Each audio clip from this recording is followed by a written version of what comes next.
What it do, everybody? How y'all doing out there this afternoon or evening, I should say?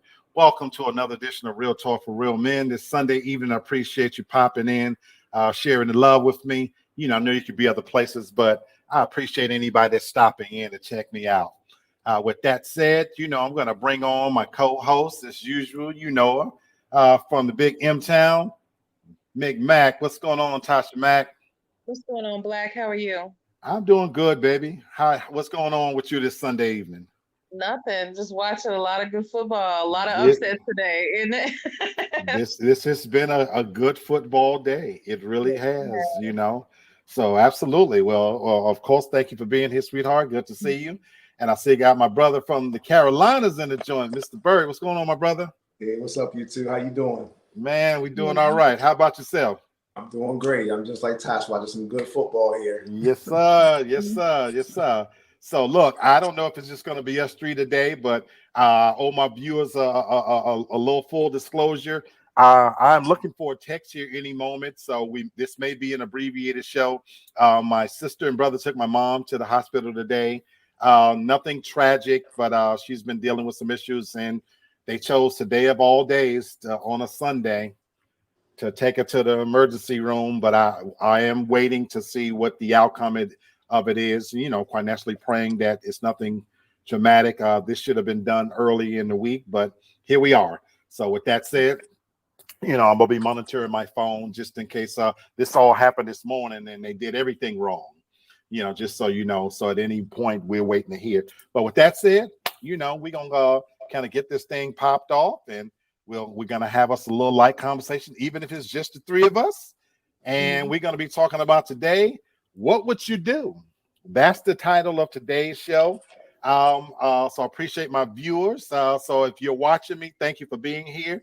And I'd love to hear your comments. Because in addition to us on the camera, we always want to know what the audience is thinking. So, welcome you to the link is already out there as well if you want to come on camera. But for the three of us, we'll kind of entertain a couple of situations. If you haven't seen this show on ABC called What Would You Do with Quinones, I believe that's his name. It's pretty popular. It's what started out, as the making television show has become a real thing. It's a very popular show where he basically creates these social situations. And that's the question really for the audience and for the viewers. What would you do if you're in certain situations? And this is it's been going on for years. And Tasha has found some scenarios because, as she told me, that on TikTok, this is a thing where they cover a variety of situations. So I want you guys to know I have no idea what she's going to ask. I have no idea what the situation is going to be. Once we decide to approve this as the show, we don't discuss what we're going to say. So she's going to be throwing out the scenarios, and it's going to be the first time I'm hearing it, just like everybody else. So when she throw the scenario out there, I'll do my best to kind of get it up, typed in, so that if you're watching, you can see what the scenario is best as I can, and we'll go from there. So with that said, McMack, on our first topic on what would you do, and notice I say real talk. So we want your real answers. I want to know really what would you do in this scenario. So Tasha, what's the first scenario? Lay it out for us. Okay, so the way that they're phrased, everything is going to be story situational. So Okay. Some are going to be a little bit shorter, some are going to be a little bit longer. Okay. I love it. So this one is a man asking advice on how would you react. I'm going to read it, and that way you can decide how you want to phrase it on the screen. Okay. Okay. So my wife thinks I'm being petty, but I think she's crossing the line and disrespectful. She has kids from a previous relationship, and we have one child. Since her kids were little, their father would pick them up every other weekend and take them. Now that our youngest is 5, he wants to take him too. And I said no. She didn't think it was a big deal because she feels like he's responsible. I don't understand why he needs to have a relationship with our child. He's not extended family. It would be different if he was my son's stepdad, but it's her ex. What would you do? Okay. So let me see if I can paraphrase. So you have a marriage here, Hmm. and the wife think the husband is being petty because he doesn't want the man or husband or whatever from the previous relationship to take his child who's 5 years old out when he takes his own children out. So Yes. basically, he wants to keep them separate. Yes. Okay, so my so to me, this is one of those co-parenting situations that I would say. So I'm going to call this a co-parenting situationship. You know, I hope I'm spelling that right. Situationship. I believe I am. And so let's see if I've done that right. So, based on the scenario, in case you're just tuning in, what would you do in a situation if in a previous a parent from a previous relationship wants to take your child and your current relationship when they take their own kids out on different Mhm. outings? What would you do? How do you feel about this? What you say, Bert? All right. um, I mean, I guess it depends on the relationship between you and her ex. To tell you Okay. the truth, you know what I mean. But everything's on the up and up. If he is responsible over his own kids, then I would trust mom and say, all right, it's no problem. It's You no trust problem. your You know what wife. I'm saying? Because I mean, hey, listen, his kids are going out with me when I'm taking them Good places and things point. of that nature. So I gotta look at it from the other end. I got his Very good point. kids. Very good point. So Very I good gotta point. return that trust until I see different. I gotta say that all right, I trust it. If you trust it, I trust it. Go ahead. Very good point. Tasha, do you want me to go next on these scenarios and you go last, or how would you like it? Oh, it doesn't matter. You can go. It don't matter. Okay, well, so I'm gonna go on this one. So we'll kind of play it by ear. But I agree with Bert 1,000%. I know co-parenting is a tricky situation, but I love where you started with it, Bert. That it depends on the relationship you have with that ex. You know, because that for me is everything, even before what my wife says, because her alone just saying, well, he's responsible with the kids we share together. I expect that. That's his own children. So I granted it's something if she's saying you being petty, you know, he take our kids, it's gonna be all right. I wouldn't expect him to treat his kids anything but great. But my relationship with the ex is where for me it would depend. And I like what you said, Bird, is that if I'm married to her now, he already has to accept me being around his kids. So my hope is that he and I have built up some kind of understanding already to where I have his children. I would hope that he trusts and respects me enough that whatever decisions I'm going to make is going to be for the betterment of all of the whole household. So in that sense, of course, I'm going to be watching. I'm going to certainly, when he comes, bring his kids back, have some kind of idea what they're telling me, the places he's taking them to, what they do together. So those are things I'm going to be looking at. And then if he and I are cool and we got a good cordial working relationship, it wouldn't bother me at all. Because now, of course, that first time, like, this is my baby. You know what I'm saying? There you go. There you go. But you know, but my thing is, I would be expecting him to say the same thing to me with his babies wherever we go. Now, hey, now, Lee, those my babies. Watch out now. I got you. So that's my feeling. That I don't know if I would say, Tasha, that he's being petty. It really would depend on the relationship he had with the ex. What do you say as a woman? I completely disagree. The Woo! child I doesn't love it. need to go at all. Hold on, Eh, say that again. The child does not need to go with them. Again, it's one thing. Yes, his kids, the ex's kids are around the stepdad, but the mother is there. The mother is there. You're taking the one child, and you really have no business being around that child. You have no relationship with that child. Yes, that's their sibling, that sibling parent, but Right. that's the extent that it should be. If anything happens, they're gonna blame you for whatever happens. So I say, and you know, and for just leave it alone. Don't take the mother is wrong too for even suggesting that. Oh no, it's fine that they can go. I think that that's crossing the line as well. Wow. Yeah, we definitely disagree on that one. How you doing, D Matt? What's up, sweetheart? How you doing? I guess it's a woman. If you ain't, sorry, brother. But it just I'm just going on. Thank you for tuning in. But but yeah, wow. That I really wasn't expecting that. And yeah, I disagree. I firmly believe when you come into a situation where there's previous kids in a relationship, it's always been my belief to try to establish a working relationship with the ex, because if there's kids and then you're going to have your own children, ideally I would like for it to to be, where we all get along. D Map, I didn't know that this was Daracel. What's up, baby girl? How you doing? And I got a bone to pick with you because you haven't joined us in quite a while. You went MIA on us, but glad to see you, sweetheart. I'm assuming you're working, doing mommy duties. We hope to get you back soon. Thank you for tuning in, sweetheart. We love you. We miss you. But yeah, Tasha, that's, I've been in that situation. Like, like me and my brothers, I have two brothers with my mom, and then my stepmom and my stepdad.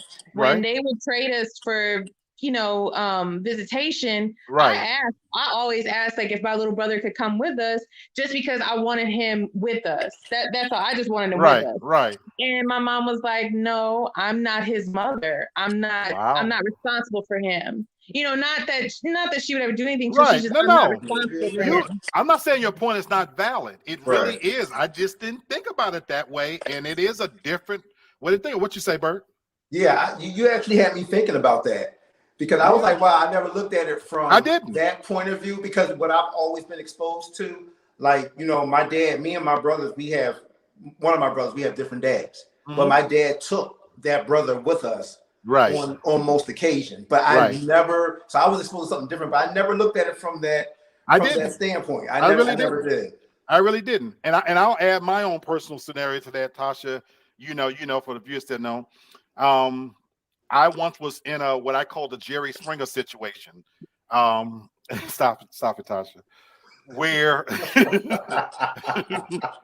Where finding out what I believe was my son, I literally moved in with my quote unquote baby mama. And in this scenario, my son was the middle child. So there was an older sister and a younger sister. Oh, this is wild, y'all, because moving in the household, the guy she was married to, he wasn't the father of either of the children. The biological father to the two girls didn't live there, but she was married to another guy. And I was living in the book. Tasha knows I'm not making this up. I was living there under the roof, but not only was I living there, what's going on, Jerry? We missed you too, my brother. I hope you come back for the fall shows too. Yeah. But Tasha can attest to this. Tasha, who ran the house? You did. I ran the house. I see your face, Bert, but to this scenario, the reason why I never looked at it your way, Tasha, from your point of view, was because they say she missed these crazy ass stories.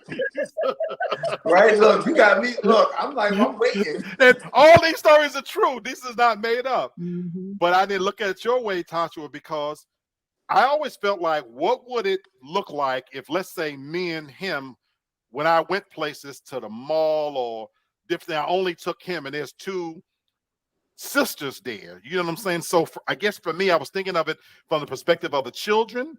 And so what I did in that scenario was their biological father, I had a conversation with him to make sure we were cool.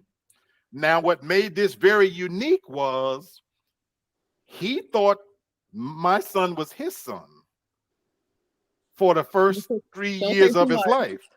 Huh? Don't say too much. Yeah, say that one, Don't bro. say I'm too gonna much. say, like, Okay. So I don't want to go too deep into it, but this was not your typical, hey man, this was a tough conversation to have. So my thing was, because he and I did come to a cool understanding, he was comfortable with me taking his children under my care. And I can tell you, I grew to love them no different than the son, and in many cases, I grew closer with one of the daughters because of that. But Tasha, I never looked at it the way you looked at it, that you make a valid point. You make a valid, because if something happened, they would You're gonna get blame. blamed Yeah, you know what I'm saying? immediately for it. Mhm. Jerry, appreciate you, my brother. Come on back. So good question. Very good start. yes. Very good start. So Tasha, what's the next scenario? Okay, this one is very interesting. It's a little bit longer, so just bear with me, okay? Okay. I Just met a before she man- start reading, guys, we're talking about what would you do. So Tasha's Right. laying out the next scenario. I met a man who lied to me, said he was single. 2 months into the relationship, I realized he was ready to run, so I faked a pregnancy. He asked me to abort it, and I refused, and that's when I realized he wasn't single and never saw him again. After 8 months, I called him to say I have given birth and threatened to take him to court. It's been 18 months. He sends me $3,500 a month in child support for a child that doesn't exist. Lately, he's been telling me he's in debt and asked me to decrease the amount to $3,000, and I refuse. Now I feel bad because I use the money to look after myself. I want to stop, but I want him to pay for using me. What would you do? I'm taking the position. I'm taking her position. Well, no, Tasha, this is hold on. what would you do? Tasha, this one, read that one again. Yeah. Read that one again. Okay. I met a man who lied to me, said he was single. 2 months into the relationship, I realized he was ready to run. So I faked a pregnancy. He asked me to abort it, and I refused. And that's when I realized he wasn't single. And after 8 months, I called him to say I have given birth and threatened to take him to court. It's been 18 months. He sends me $3,500 a month for child support for a child that doesn't exist. Lately, he's been telling me he's in debt, and he asked me to decrease the amount to $3,000, and I refuse. Now I feel bad because I use the money to look after myself. I want to stop, but I want him to pay for using me. What would you do? Woo! Ooh. What's up, Hannah, sweetheart? There's a lot to unpack there. And That's a lot to unpack There's there. a lot of light that was shed on what you just said, because I was thinking one way. And it doesn't matter what position I'm coming from. I can come from the man. No. Absolutely. No, this However is real talk. What would you do? What would you do in that situation? All right. Number one thing, I think she might be right on that one, that he was in a relationship, only because of this one thing. When you said that, she said that she was pregnant, and now one time, even after that paying child support, she never said he came to come see the child. Okay. So what man gonna pay for a child that he hasn't even seen? Very good point. Very So, good observational point. Whew, my goodness. All right, I don't know what to do on the man's point, because he's just giving out the money. He's not even worrying about whether there's a child. He haven't even seen the child. So, I mean, it is what it is. I mean, from the woman's standpoint, all right, I'll speak from the standpoint. She got used to the bread. I'm not sure if she's working on the $3,500 extra dollars. Absolutely. I mean, she's continually making him pay on a lie. Now, it's Absolutely. a gamble, because God forbid, oh my goodness, if he tried to come and see that child eventually, woof. I think I would have to call off the dogs.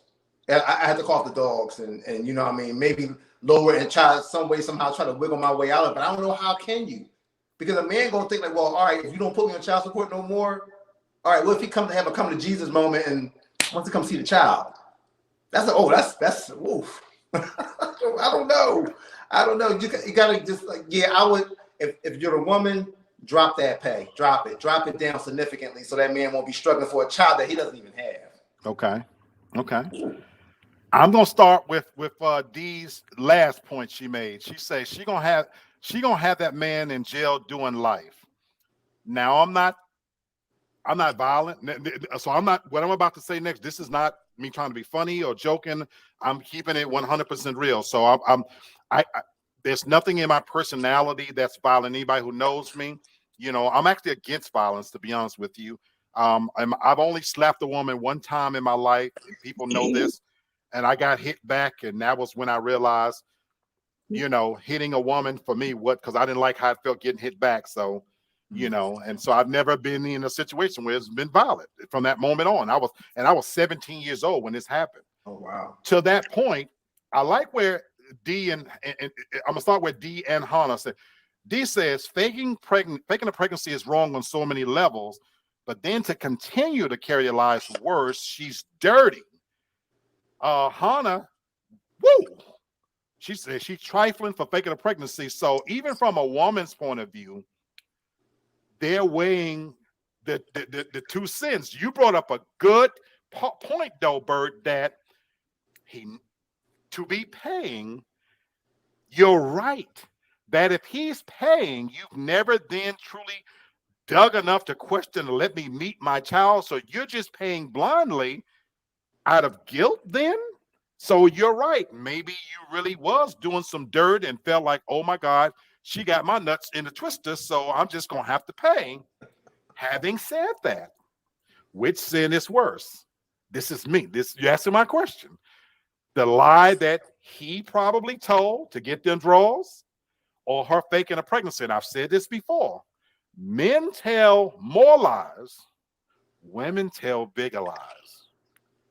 I've said that many times before. And with that said, D, I'll put my hands on her. I will put my hands on her. I said I would kill her. But my thing is, if I was in it, if for whatever reason, I could never see myself in that situation because I would ask all the right questions. That's just who I am. But if some kind of way I found myself and it got to the point, because now, according to your story, Tasha, he's in financial struggles. Mm-hmm. So if I found out through haggling and, well, F it, you just going to have to take me to court or whatever, and I found out some kind of way I found there was no child, yeah, she going to have to get beat. This is one of those times when beating her is fully justified, and I'm going to have to put my hands on her. And I don't know who's going to come out to win on this. She might be a Hellcat and get the best of me, but I'm going to have to put my hands on her. I'm going to tell you right now. Yeah, you might have to lay the pause on her. I got to. In this instance, she gonna need some kind of attitude adjustment on this one. For you, Tommy and Tasha, Hannah says he needs to sue her behind once he found out he paying for child support for a non-existent child.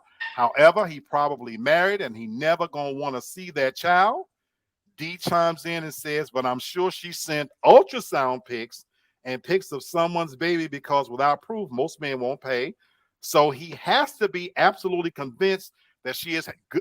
That he had good point. If she told that extensive of a lie, D, I would imagine she followed up with some kind of fake evidence, and because we're assuming he got some damn sense. But Tasha, what you say? That's where I was gonna go. Now it's 18 months in. 18 months, the child is developing certain, facial features and things like that. I mean, you have to remember what she looks like because you all carried on for quite some time. Right. And if you don't see yourself in the child, do you see do you see her in the child? Does the child, pictures that she's sending, if that's what she's doing, do you see that? But for her, if I were her, I would make a clean break, because he would have every right to sue, and I would be afraid for my life. So I would block him, change my number, everything, and leave it alone, because now you're getting like a little too deep into it. Very good point. Tasha and Black, let me bring this home. $63,000 that he paid already to her. Whew, that's enough for me. She got to get away. It has to be a clean break. I heard what you said about your life. $63,000. Mm-hmm. Yeah, you're right, Tasha. When you put it in numbers, Bert, she needs to cut. She needs to say, okay, I've got, because you know what? Whatever anger you had for him, you've been got him on that then. $63,000? You've been got your revenge then, and Tasha, that's right. Cut your losses. You won. Then in that case, from a woman's point of view, and you're right. Try to make sure this man can never find you, never run into you ever again, because that's you'll lose your life. Run.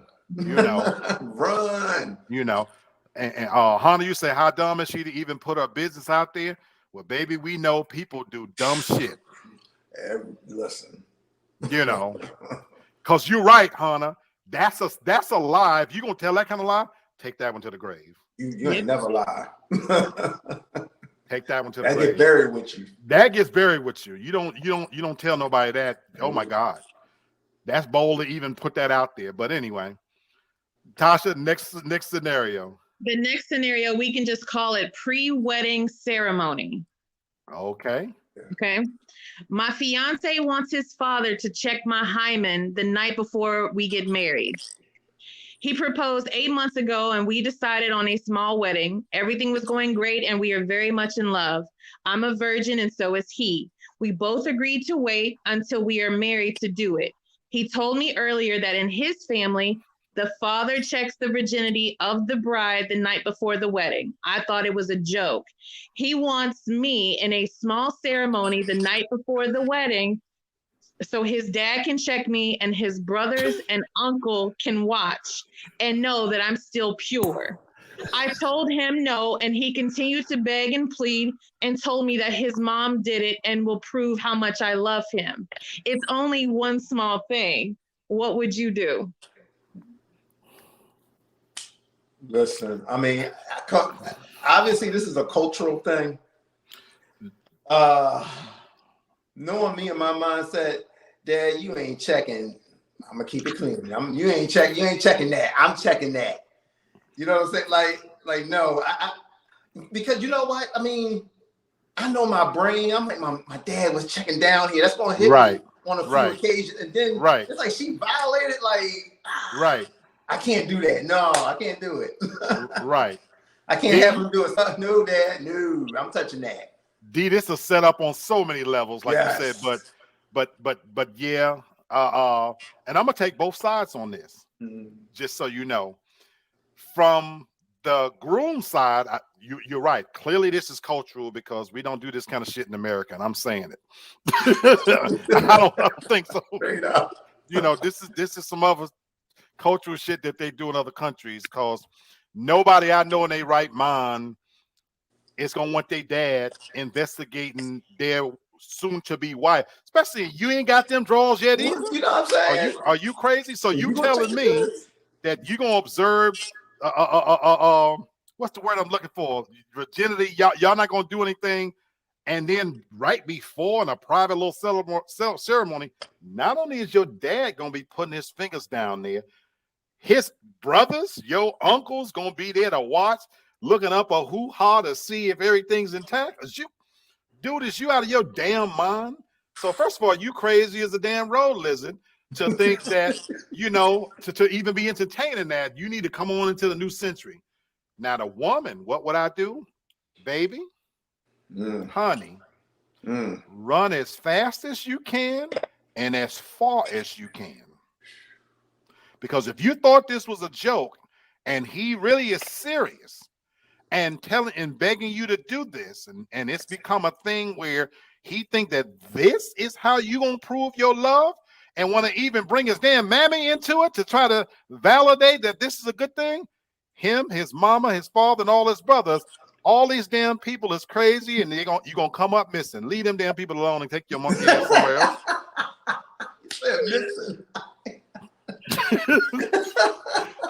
Hannah say, what the F?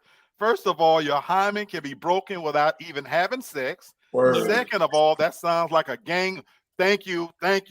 Because what we gonna do if matter of fact, I'm gonna use me. If I'm watching this, that thing look pretty good, I might want a piece of it. I knew he was gonna sneak one in there. Tasha, what you say? Well, for me, like from the man side of it, if I were him, I would approach my family like, I understand it's, it's part of the culture, it's part of the background, but I don't feel comfortable, Dad, with you doing it. If we're still going to maintain some sort of it, I would prefer for her to go to the doctor and I'll go with her, to like a gynecologist. That's what I would prefer. You and D are in agreement. Okay. But for her, it's not just one small thing. This is a major thing. And you need to run, because all your relationship, you're going to be compromising over different things, because this is huge. This isn't one small thing. That's right. Which is what Hannah says. She said, I would run for the hills. Absolutely not. Might be the first time I hit a man, I would slap him. So this is what would get Hannah violent. But you ain't never lied. I wasn't even thinking about that. I guess then if you love him enough that this is so D and Tasha, I think it's absurd, but I like your point that I guess you could go to your OBGYN and then the mother could be there to verify if is that important to both of y'all's cultures or whatever. I guess that, but I don't know. I just think stuff like that, to your point, Bert, this is cultural, and I think some things we've moved beyond. Yeah. Yeah. American woman be like, Ninja, you better take my word for it. Ain't nobody checking down here. Go ahead. Now, even with that said, I'm gonna add this last part. Y'all know me. I couldn't marry no virgin anyway. I did that before. Bless you, baby, and it was good. But Shout out. Shout out. Shout out to being the first one to stand up in that thing. But first one to backstroke in it. I see you, brother. D and Hannah, y'all need to get on here and help me control these two. Backstroking in the black. I feel you, bro. First one in the pool. Exactly, but I wouldn't do it again at this stage of my life. It's overrated. Being with a virgin anyway, and then on top of that, like I said, that's just old school. That's just me. So I'm gonna be nice. Tasha, leave it alone. This next one, we're gonna say it ain't tricking if you got it. Okay. My boyfriend and I have been together for 5 years, and he got married last year to a wonderful woman. I helped pick her ring out and open an account to help him buy it. His visits have dropped back to maybe once every 2 weeks. And when I complained, he said the only way he could see me more is if he pretended he had a second job and had money to show for it. How much is fair to give him to have more time with him? And before you call me stupid, this is my idea. I want to do it. He's worth it. I get an insurance annuity every month from my dad's death and won't even miss the money. What would you do? So I'm understanding correct. Hold on. Start that kind of again, because I want to make sure I heard this correct. So stupid. My boyfriend and I have been together for 5 years, and he got married last year to a wonderful woman. Okay. You want me to keep going? No. That's the first, because that's what I wanted to say. Wow. Okay. Wow. He was a side piece. Right. He's a side piece. Wow. But she got the money. Clearly Hannah is about that eggplant. And she's acknowledging that he married a wonderful woman. Mm-hmm. Yeah. What? So you know what? I guess if you're asking what would I do if I'm the man, I love what he's doing. She wants to know how much money is fair to give him. Oh, so for the second job. That into your answer as well. Yeah. Okay. So my thing is. Oh, go ahead. Go ahead, Bert. Well, I guess it would be more like it all depends, because if it's like a full-time or a part-time, I'm not sure if he's gonna be working on the days that he's off, but oh man. I said, where they find these fools at? Word, right? Exactly. Man. Hold on, but I'm gonna answer that part too. These fools ain't that hard to find, to be True. honest with you, Hannah. And I'm True. glad you named this segment, Tasha. You said, called it ain't tricking if you got it. Oh my God. Tasha, you said that now he's only able to see her how many times? Let's see. It's dropped back to once every 2 weeks. Oh, okay. So she's seeing him basically like twice a month. Mm-hmm. Shoot. Yeah. Listen. All right. Here we go. I would say for the month or for each week, however way they're gonna split it up, I would have to say it has to be close to it gotta be close to like I would say like a G 1500. Only reason why I'm saying that because I have a lot more to lose. So I can even bump it up more, but I have a whole marriage to lose. Right. You know what I'm saying? You ain't really losing nothing. You're losing money, but you ain't losing a marriage that Gotcha. you already co-signed that she's a great woman on. Mm-hmm. Gotcha. So that's Gotcha. what I would say. I mean, part-time, whatever, that's what I would say. For if that's what she want to give out, I take that. Bert, your fiance, you know. I already know. She gonna come down here with the samurai. You know, Jerry says that's a good side piece. It is. That's the side piece I want. Yeah. To number one, that's the side piece I want. She's logical with it. She's reasonable with it.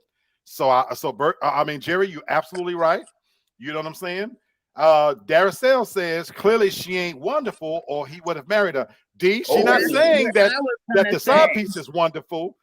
Well, if I'm understanding correct, do you say clearly she ain't wonderful, or he would have? He did marry the woman that the side piece is calling wonderful. Exactly. No, she's talking about the side piece. That's what her comment is referring to. Okay. Is like why wouldn't he? That she herself is not wonderful. Yes, because that's why I was like, why wouldn't he just marry her? And that's okay. So let me answer that question. Go ahead. And then, ladies, I want you to hear clearly. Men will tell you anything you want to know. There are girls you marry and girls you don't. So you can trick yourself all you want to. We know you can think you can cross over into the married zone. Baby, you was a side piece when he met you. This is a caste system like they do in India. You don't get to leave that caste system. I met you as a side piece. This is how I truly feel about this. If you're willing to cheat with me and you know I got a woman, I'm never going to make you the main woman. Never. You always going to be the side piece, and you're going to stay because you've already shown me your character that you're willing to be that. And so let's not pretend.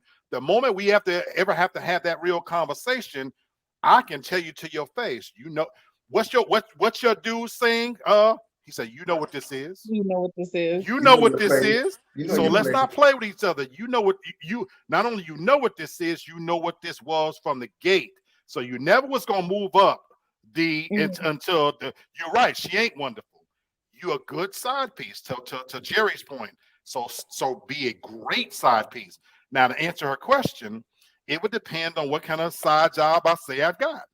If I'm making what I make now, in order for me to have some kind of side job that could justify me being away from home, you're probably gonna have to give me a nice little drop off. You're gonna have to kick me down pretty good, you know, for me to be able to tell my woman that I'm gonna be gone that long. We got to make it look good that I'm not gonna take a side job like I'm working at Family Dollar or some shit.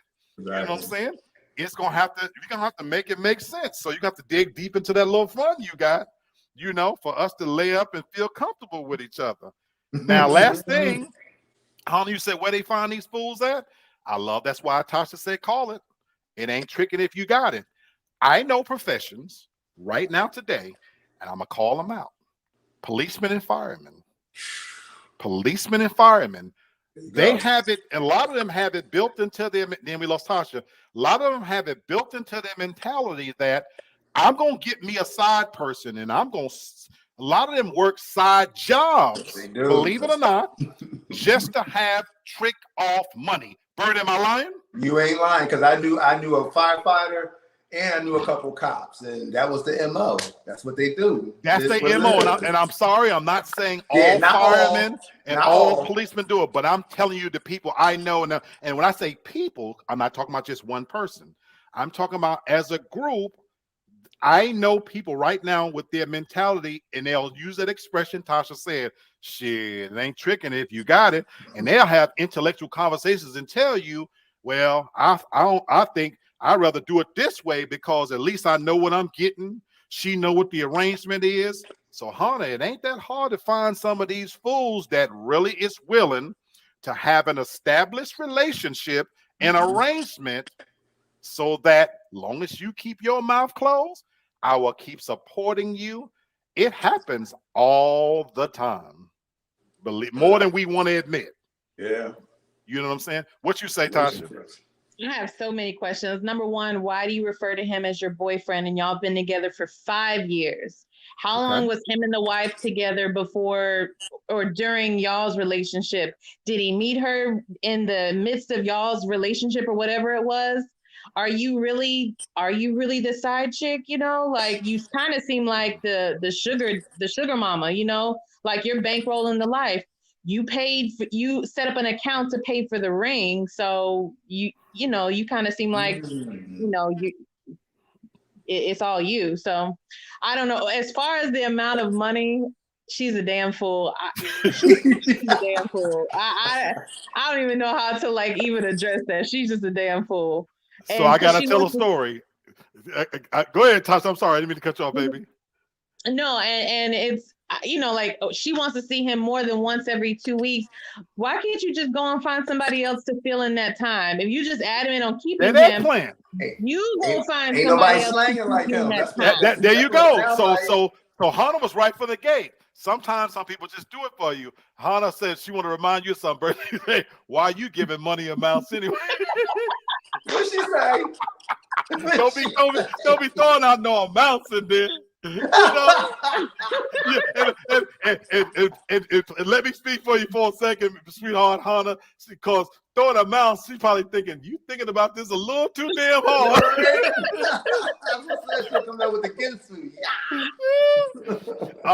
Jerry say, don't forget, bus operators, correctional officers, he is 100% right. There's certain, I hate, not all, I don't want the whole profession. Yeah, there you go. There's a lot of guys in particular. Now, you don't see it a lot of times with women as blatant as this. Normally, when a woman is paying, it's a little bit more trickery to it. Like, for example, Jennifer Lopez is a paymeister, if you ask me. Jennifer, not Hudson, Jennifer Lopez. She's you don't want to call it that, but she's filthy rich. She don't want to be alone. So she's chosen some men in her life that we can pretend all we want to. She was funding him. She was dating a backup dancer. It happens, but we don't call it that. When you me and my boy was talking about Jada Pinkett today. Not only is the news come out that she was knocking down August Alsina, they got it now that where when she was 22, Chris Cross from the little group Chris Cross, when he was 15 years old, he was beating that thing down too. So if you want to lock R. Kelly up, lock her monkey ass up too. Make you know what I'm saying? Jump. Exactly, because clearly she like him young as well. You know what I'm saying? But to the amount, I got a little story. I got a friend and a good friend. A good current friend. And you want to ask how women come to an amount? There was a guy that she was working with, and he was knocking her down. Now, in this case, you want to see how amounts come to play? He made an arrangement with her. He basically told her, you know what, I want to keep knocking that thing down. So let's come to an arrangement. And he came up and he offered her a deal. And let me get it right. The deal he offered her, he told her, I would give you, this would have been on a weekly basis. He told her on a weekly basis, I will give you, I think he said $10 for titty F, if he F her in the titties. He said, I think $15 for head and $25 if he beat that box up. I'm going to repeat that. It was, I think, like $20, It was $15 or $20 for a titty F. Okay. If he knock it down in between her breasts, she has some big breasts. It was like $25 for head or something, and then like it was either $25 or $35 for her snatch. She came and asked me in all seriousness, as serious as a heart attack. She says, "Black, do you think those prices are fair?" I mean, for all three, what's that, like 80? Right. No, and if he wanted the whole thing, it was going to be something like $50 or whatever. Yeah. So based on when he get paid, what he wanted from her, that's what he was going to offer her, and that was the arrangement she was prepared to take. She just wanted to know from me, was those prices fair? Hannah, yes, 20. And I was so offended for her because she was asking me in a serious way. She says, "Black, do you think this is fair?" And I looked at him, I said, "Do you not know the price of your own snatch?" I didn't use the word snatch. Right. And I was like, "Are you out of your mind?" But some people, to Tasha's point, it ain't tricking if you got it. And in this friend's mind, she didn't have a job. He was firing her from this job. Just that's the other part. He was letting her go. And that's how the arrangement came about. I got to let you go. But in order to keep some money coming to you, this is how we can make this work. So she was going to be getting, her box wasn't that pricey. She felt like something was going to be better than nothing. For some people, they don't compute it, I guess. And so in this instance of this story, the woman obviously think that his stick is worth these costs, that she's willing to pay. And I would like to find somebody like her. Wow. My friend out there, if you watching this, I love you. But I hope surely you know the price of your snatch now. But anyway. Wow. Tasha, what's our next story? The evil stepmother. The evil stepmother. Oh, shoot. Mm-hmm. My fiance has a 4-year-old daughter. Her mother passed away when she was born, and he's been raising her on his own ever since he lost his wife. I am now in the picture, and we're set to get married in 2022. I am 7 months pregnant, and I'm not the stepmother type, and I know I won't treat his daughter the same as ours. To be honest, she gets on my nerves as she looks just like her mother, and she is very attached to her father, and I'm afraid it will get into the way of my child's bonding time with her father. I want my fiance to get rid of her. She can live with her grandparents, or we can find a nice family to adopt. I don't know how to approach the situation, but I need to convince my fiance to let her go. I promise I'm not a bad person. I'm just looking out for my child and make sure she receives all her daddy's attention without her older sister in the way. Wow. Well, you know what? No, that's selfish.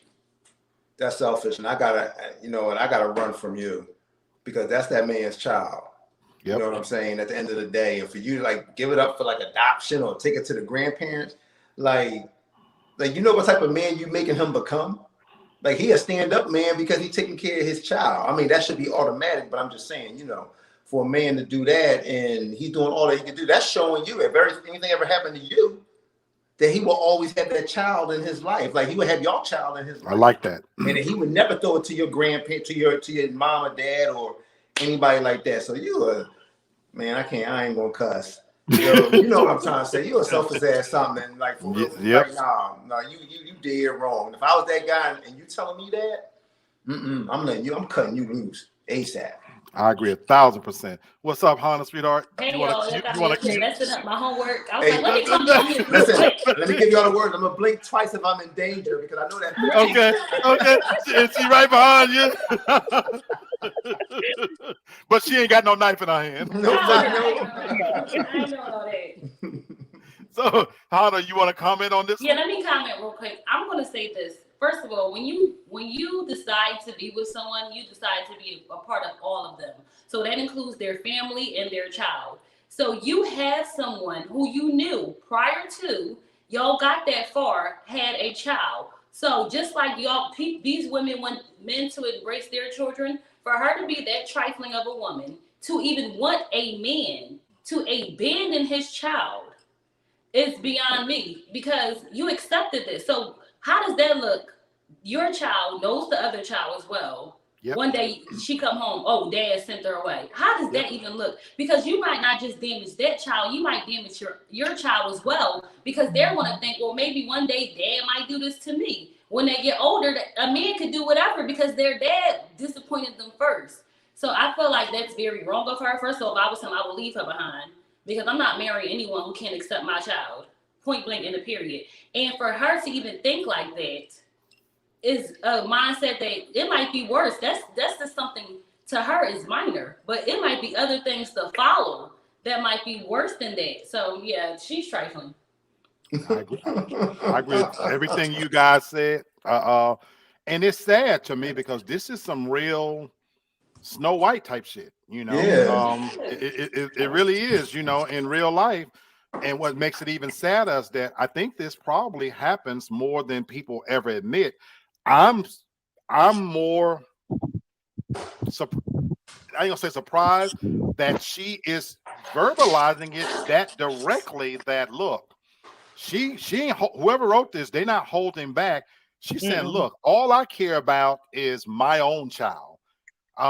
She talks about how he's the daughter's too close to the man. This is the most selfish thing that I could ever hear, you know. And I like the point that Hannah made. It's not like, from what the story is telling, that you didn't say that you started dating him and then you found out that he had a child. You to me, you knew this going in, but to me, this is a level of selfishness and what's the word I'm looking for? Connivingness, that you fell for this man and you've been plotting to get this little girl out of the way and to make your child the only thing he sees. It's the most selfish thing in the world. And I just hope, for the guy's sake, how do you not see that in her nature? Is she that good of an actress, for lack of a better word, to hide those character traits, that you are not noticing that this person has no love for your daughter, has no love for your child, and want her out the way? Because if y'all have made it to the point where y'all thinking about marriage, have you not been watching the relationship between your child and this woman to see that it's not what it should be? Because before I walk down the aisle, I would have to truly need to see that you're going to treat my child with the same love as our biological child. And so for him, I hope he wakes up and run as fast as he can. But it's just a sad scenario that I think this does happen more than we see. And I'm going to say, like the other final story, it just happens in a different way. And Tasha, I'm going to go back to your very first one, or not the first one, about the step, about picking up somebody. Yeah. You know what I'm saying? Because this could happen in ways that we don't associate it this way. What if you have an ex and for those times they do have to interact with your child? You should be watching that interaction to see, you know, as a parent, please pay attention. You know, a lot of women, they bring in a new guy. How many times we see them introducing, this your daddy this week, and next month this your daddy. Be careful who you bring around your children, because they might not have their best interests at heart. You know what I'm saying? Yana, that's my baby from The Rock. Yana, I know you could speak on what that's like to have a child and to bring in a new person, and he damn well better be willing to be as committed of a parent as you are, is all I say. What you say, Tasha? No, I agree. That my question is how has the interactions been before you got pregnant between you and the daughter? Like, does he really just have on blinders? Does he not see how you treat her? Or did you only start mistreating her when you found out you were pregnant with a girl? Would you feel like this Ooh. if it was a boy Ooh. that you were pregnant with? You Ooh. know, and why are you trying to make it seem like an adoption, like up with a dog that you can surrender somewhere where Wow. we can find her a nice family. It's not a dog. It's it's a person. Right. Great point. Tasha, you bring Yeah. up another point that I wasn't thinking about too. The Mhm. bond between fathers and daughters is Yes. very, very unique. Yes. The same way with mothers and sons. And so, yeah, you bring up an interesting point about if it was a different gender, would she be feeling the same way? Because up until a certain point, that was his baby girl. You know what I mean? Mhm. Yeah. And you know how fathers are with their daughters. That's a whole nother thing. Yeah. Yana says, I kept mine to myself till she was 14. She is 18 now, and he great to her, but I still watch. Wise woman, wise woman, wise woman. Yes. So parents, don't ever take your eye off. Thank you for that comment. But Tasha, you bring up a good point. That's right. Yeah. Because I've seen that. All right, give us our next one, Tasha. What's the next scenario on what would you do? Grief counseling or a divorce? Grief counseling or divorce? Okay. This one is kind of long. My husband is mourning his dead mistress. 3 months ago, the woman who was having an affair with my husband died suddenly in an accident. I found out about the affair 2 days after the funeral. I thought she was a coworker and was wondering why my husband was so emotional.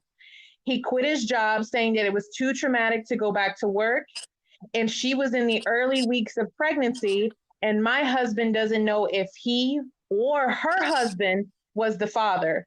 So on top of this, he's grieving for a child that may or may not have been his. I find it difficult to be emotionally supportive when he wakes up at 3 a.m. crying. He says she's dead, so there's no reason for me to feel threatened or jealous, and asks for my understanding.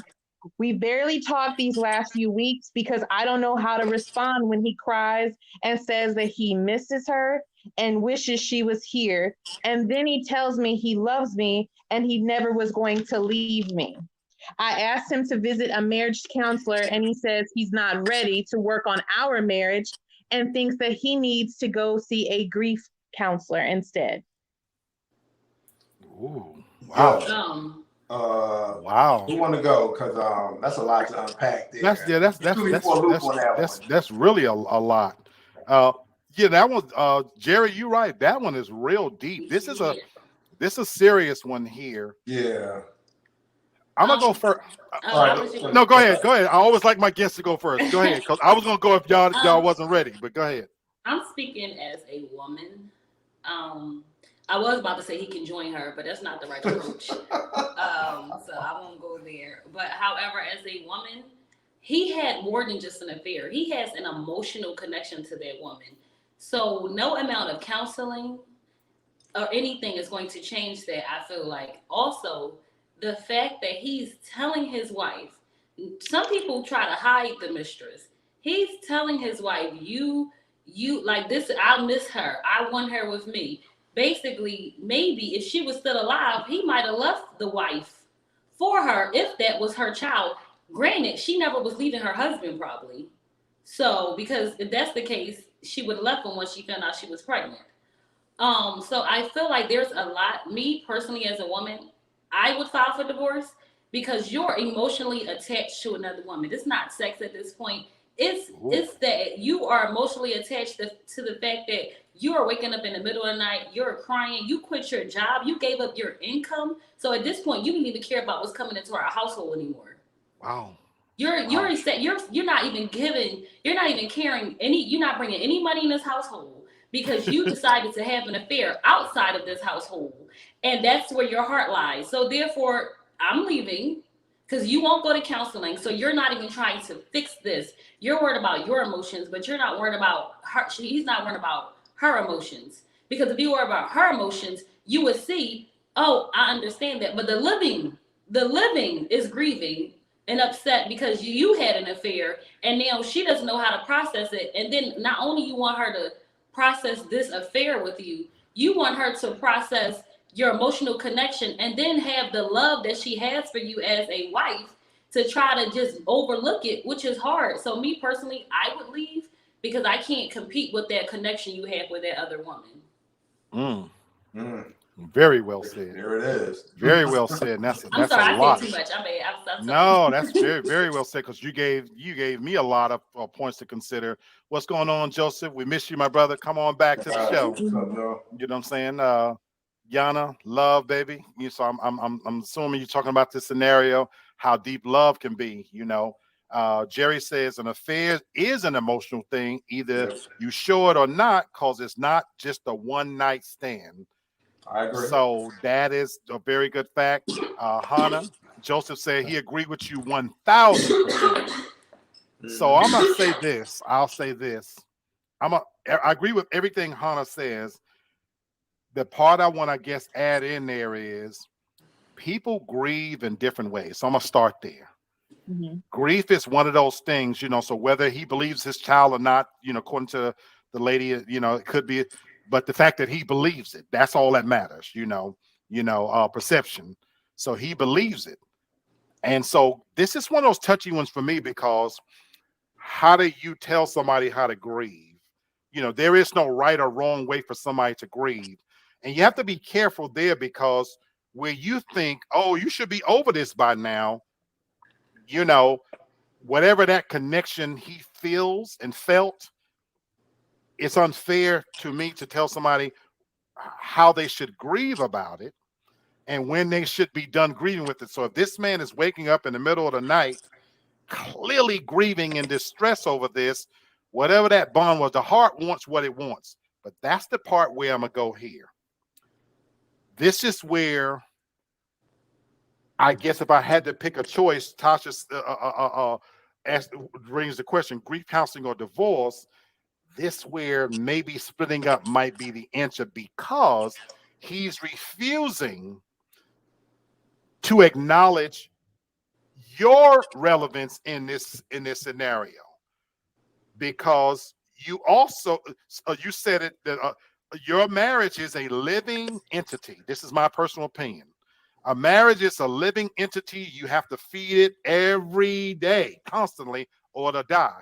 So if you're not willing to acknowledge that this grief is getting in the way of your current living scenario, and work on that, because if this person is truly your partner, they're willing to help you carry the weight of this. And if you're not willing to work on that, then you as the woman, you might have to reevaluate if you want to stay.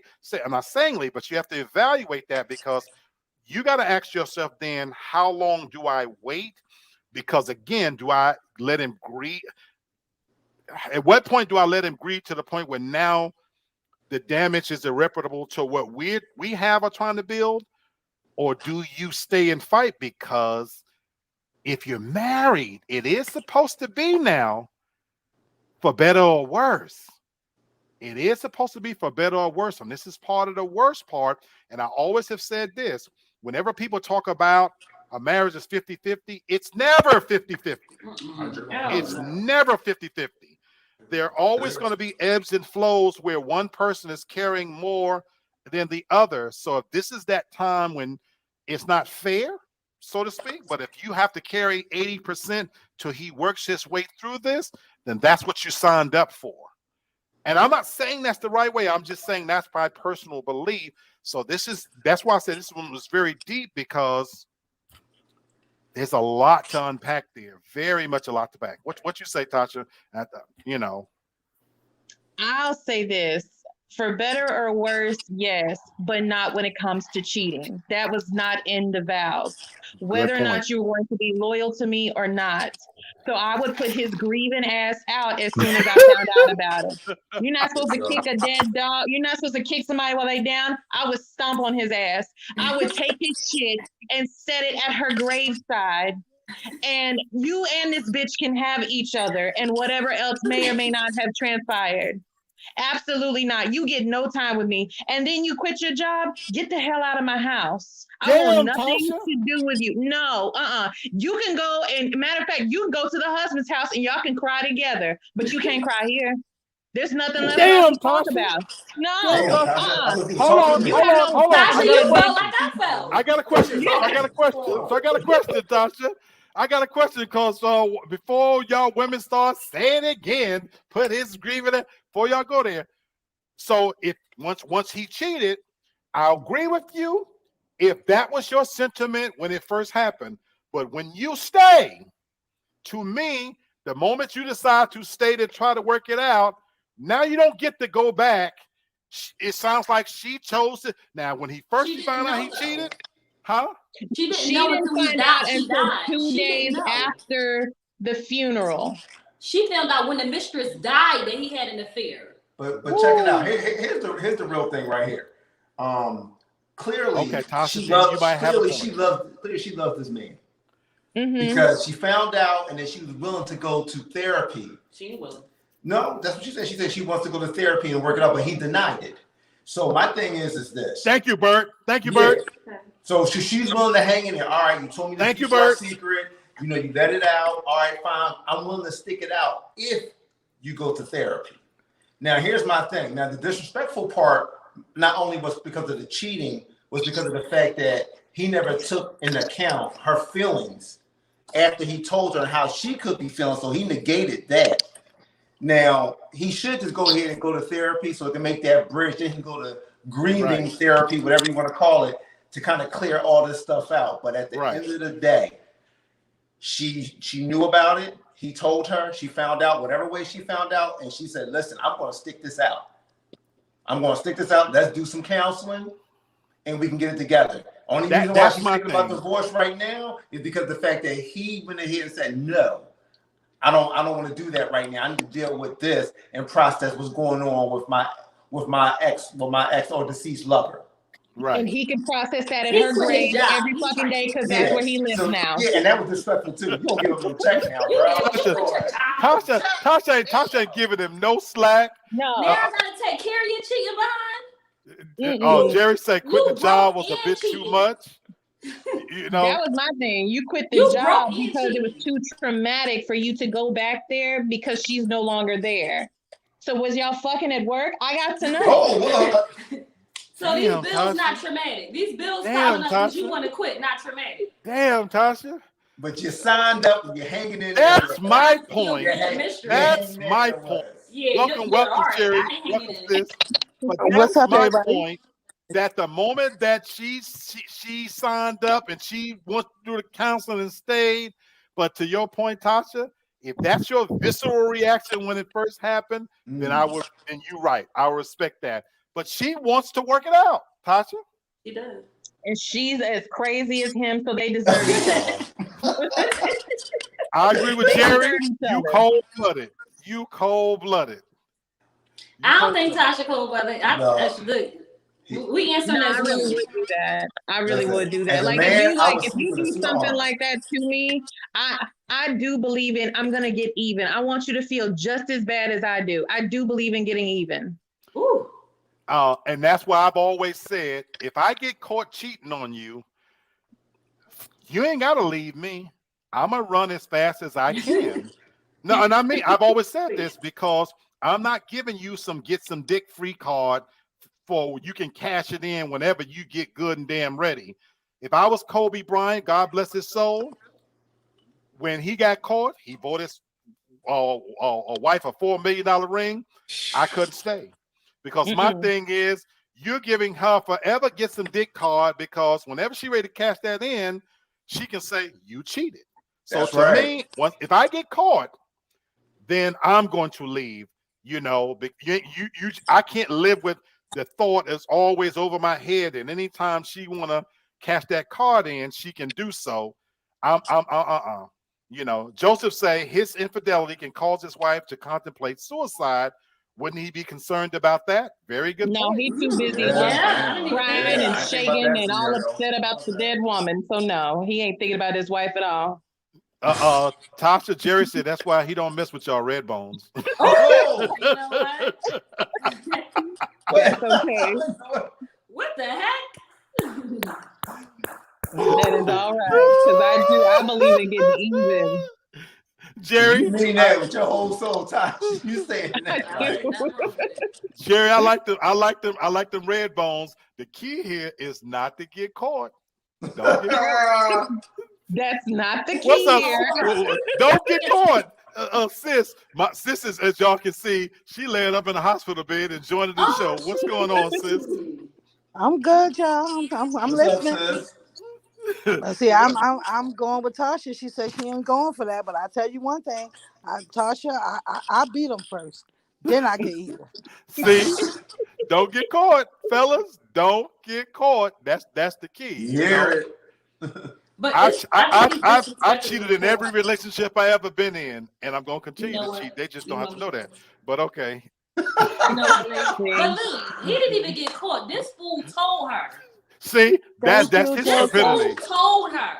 Joseph said, "Get well soon, sis." Yeah, Sherry, please. I said thanks, Yes. Joseph. But and I'm look. I wish you would come in. I'm cheating. She did. Join us. See, that's just stupid. Yeah, he a weak-minded boy. And He just he take really that to the grave, bro. He really is. He got away with it. Your mistress died. No offense. Rest in peace. I But agree. your mistress died. So your affair died with her. So True. you just brung that here. True. And she was married. You had the perfect What situation. if her husband comes to the door and whoop your ass? Now, you gonna be grieving then? Because You gonna be crying in the middle of the night then? as soon as he would have said I cheated and she's dead, well, good. That's how it would have came out of my good. I'm glad it would have been something like that. Tasha, Terrence said you spitting fire. Hey, Tasha, you spitting what fire. if he was able to? What if he was able to still do what you required him to do, but then he had that side piece? Would it be this? Is that the same fire you would still have if he was doing everything you expected him to do? There was no drop off anywhere, bedroom, wherever. But No. no, you still- disrespected me and you in here crying over another bitch. You can go outside and cry over her. Absolutely not. Absolutely not. No. Just so you know, Jerry said you cold-blooded too. Y'all got those sniper rifles out. I'm trying to I tell got to you. work and then you up here home crying. Oh, my mistress died. Fellas, don't get caught. Yeah. And Don't don't get tell caught. your wife if you having an affair, weirdo. That's the moral to the story. Moral story: don't get caught, bros, because And don't tell on yourself. And don't tell on yourself. they telling you And right the now. fact that his wife never suspected a thing, he was hiding Exactly. it. So you weren't even showing all these emotions and tell signs when she was Yeah. alive. So he was moving the right I way. wonder, was he grieving for her or was he grieving for their child? Yeah, Because that's him and his wife have kids. He was grieving for both, apparently. But again, It might be that you child. don't even know if it was yours. So you really in here Yeah. acting a fool, disturbing my sleep, waking me up, crying and screaming. Disturbing my And sleep. I'm the only one that go to work? Absolutely not. Get out of my house. Wow. I can't do this. I can't do this, Tasha. Tasha, they're begging you to change the subject. Give us the Okay, next one, baby, I'm because sorry, you it spit just made me fire. mad. Okay, You spit so fire. this one we're gonna call this one Unhappily Ever After. Happily ever after. Okay, and just so you know, well, I'm gonna read the scenario, then I'll give you some backstory to it. It's really quick. Okay. My boyfriend came home from a business trip, and as soon as he got there, my 5-month-old started crying. He says, I didn't miss it here. I asked him if he was joking, and he said no. And I asked if he loved her, and he said, I don't know if I love her, but she's my responsibility now. And that hurt me. Should I Hold say? on. I'm a little lost. I'm sorry to stop you. I caught on just if could you restart it? Start again. I'm a little lost. Is it because is this the 5-year-old or the man saying it? No, this is the lady. So my boyfriend came home from a business trip, and as soon as he got there, my 5-month-old started crying. Okay. He said, her boyfriend said, I didn't miss it here. Oh. I asked him if he was joking, and he said no. Then he said, she brings me no joy. And I asked him if he loved her, and he said, I don't know if I love her, but she's my responsibility now, and that hurt me. Should I stay or should I go? The backstory to it is that they only knew each other 1 month before she got pregnant, and he asked her to get an abortion, and she said no. Wow. That's another Whoa. deep one, Tosh. Whoa. I'll go. Oh, go ahead. Ooh. I handle it. Go ahead. And I don't want nobody to come at me. I'm letting y'all know right now. Don't come with the refrain. As a woman, it is our right to have a child, understandable. But if you knew that that man did not want any kids, everybody don't want kids. Every woman doesn't want a child. If you knew personally he didn't want a child at all, you cannot expect him to be an overnight father. He asked you to have an abortion, you decided no. He didn't curse you out, he didn't do nothing. Okay, fine, I guess we're gonna have this child. So you can't expect him to have a love for something that you don't want. That's like somebody forcing you something. That's like a job you hate, but you're just there to pay the bills. You can't force me to love this job, but I'm going to be here until I find something else, or I'm going to be here until it's over, until, I find a little bit of part of this I love or like or move on. He never wanted this child, and I'm sorry to say that. He never wanted this child. So you can't personally expect him. Now, maybe a couple of years have passed, he'll build a bond with the child, maybe. But as long as she got to just step up, love that child double, and move and do what she got to do. If I was her though, I would leave the situation because he doesn't want the child, and you staying there not going to make it better. The fact that he want to go on a business trip and not even come home, he didn't say he didn't want to come home to her. He said he didn't want to come home to the child. So therefore, he never wants a child. He's probably business minded. He's not worried about kids. He didn't see kids probably right now or ever. So to her, I think she's wrong to even force this man to be a father and get upset if he not. I would leave, and I wouldn't blame him because it was my choice to have the child. So it was my choice to love the child. And if he comes around in the future, he does. If he doesn't, he doesn't, because he asked not to have it. I love it. I love everything you said. I got one for you. Joseph say he kept it honest, He did. but he also says he has to learn to love that child. Go ahead, Bert. Yeah, and here's the thing. Number one thing, the man got taken into account. You wasn't strapped, so you went in there raw, shot the club. So at the end of the day, you know you run that risk every time you do that it's going to be a child that's going to be produced, even though you don't want a child. So you never took that extra measure to go ahead and protect yourself so that would not happen. Now, moving forward, I do agree with Hannah. Like, she should go. Because clearly, I mean, if you're saying that I got to get to know or to learn how to love a child, either it's in you or it's not. Now, if you got to learn how to do that, then we got to do this from afar. Because basically, you just single parenting right now. Straight up, because he's not going to really show too much interest in that child. And to tell you the truth, I'm going to look at you on the side eye. Because if you can't love that child the way I'm loving that child, then it's a problem there. And it's not going to be good because it's going to run over into our relationship, and we're going to be battling every day. And I don't want to get to a point where we're going to be nothing. Because it's going to be emotional. That's a child. You're going to be emotional because you're going to be like, yeah, because if you're not showing this is your child. Yeah, and if you're not showing that type of emotion, I mean, I'm sure some women out there be like, yo, I'm about to throw a dish at your head. Like, what's up with you? This your child. What's wrong with you? That's right. But at the end of the day, she should go ahead and go. Hopefully things will work itself out. Maybe he'll get himself together, get to the realization that, yeah, I got a child here. It is what it is. I had a part in this, and I need to grow up and get busy. But on the other hand, look, she knew that he ain't want no kids. So she got to think about that part as well. Absolutely true. Jerry concurred. He says that not everybody want to be parents. Joseph chimed in on the point you made, Bert, where, look, if he was raw dogging it, then he does have to accept that responsibility. But then Jerry says, making the point, because I was going to interrupt you for a second, that he says, Bert, condoms do bust. And all you can do is pray. So if it was intentional that you in there raw dogging, but condoms are not 100%. So we have to kind of remember that as well. Birth control. Birth control. So yeah, so I'm looking at the point that he didn't. But if he did, and that was that situation, then that's a totally different conversation. Absolutely. Then you gotta, hey, it is what it is, and Well, I still think at the end of the day, the bottom line is she leaves. Is that a girl? Is it a girl or boy? The It's a, it's a, child, it's, it's a yes, girl. it's a girl. Uh-huh. So he might hate his daughter.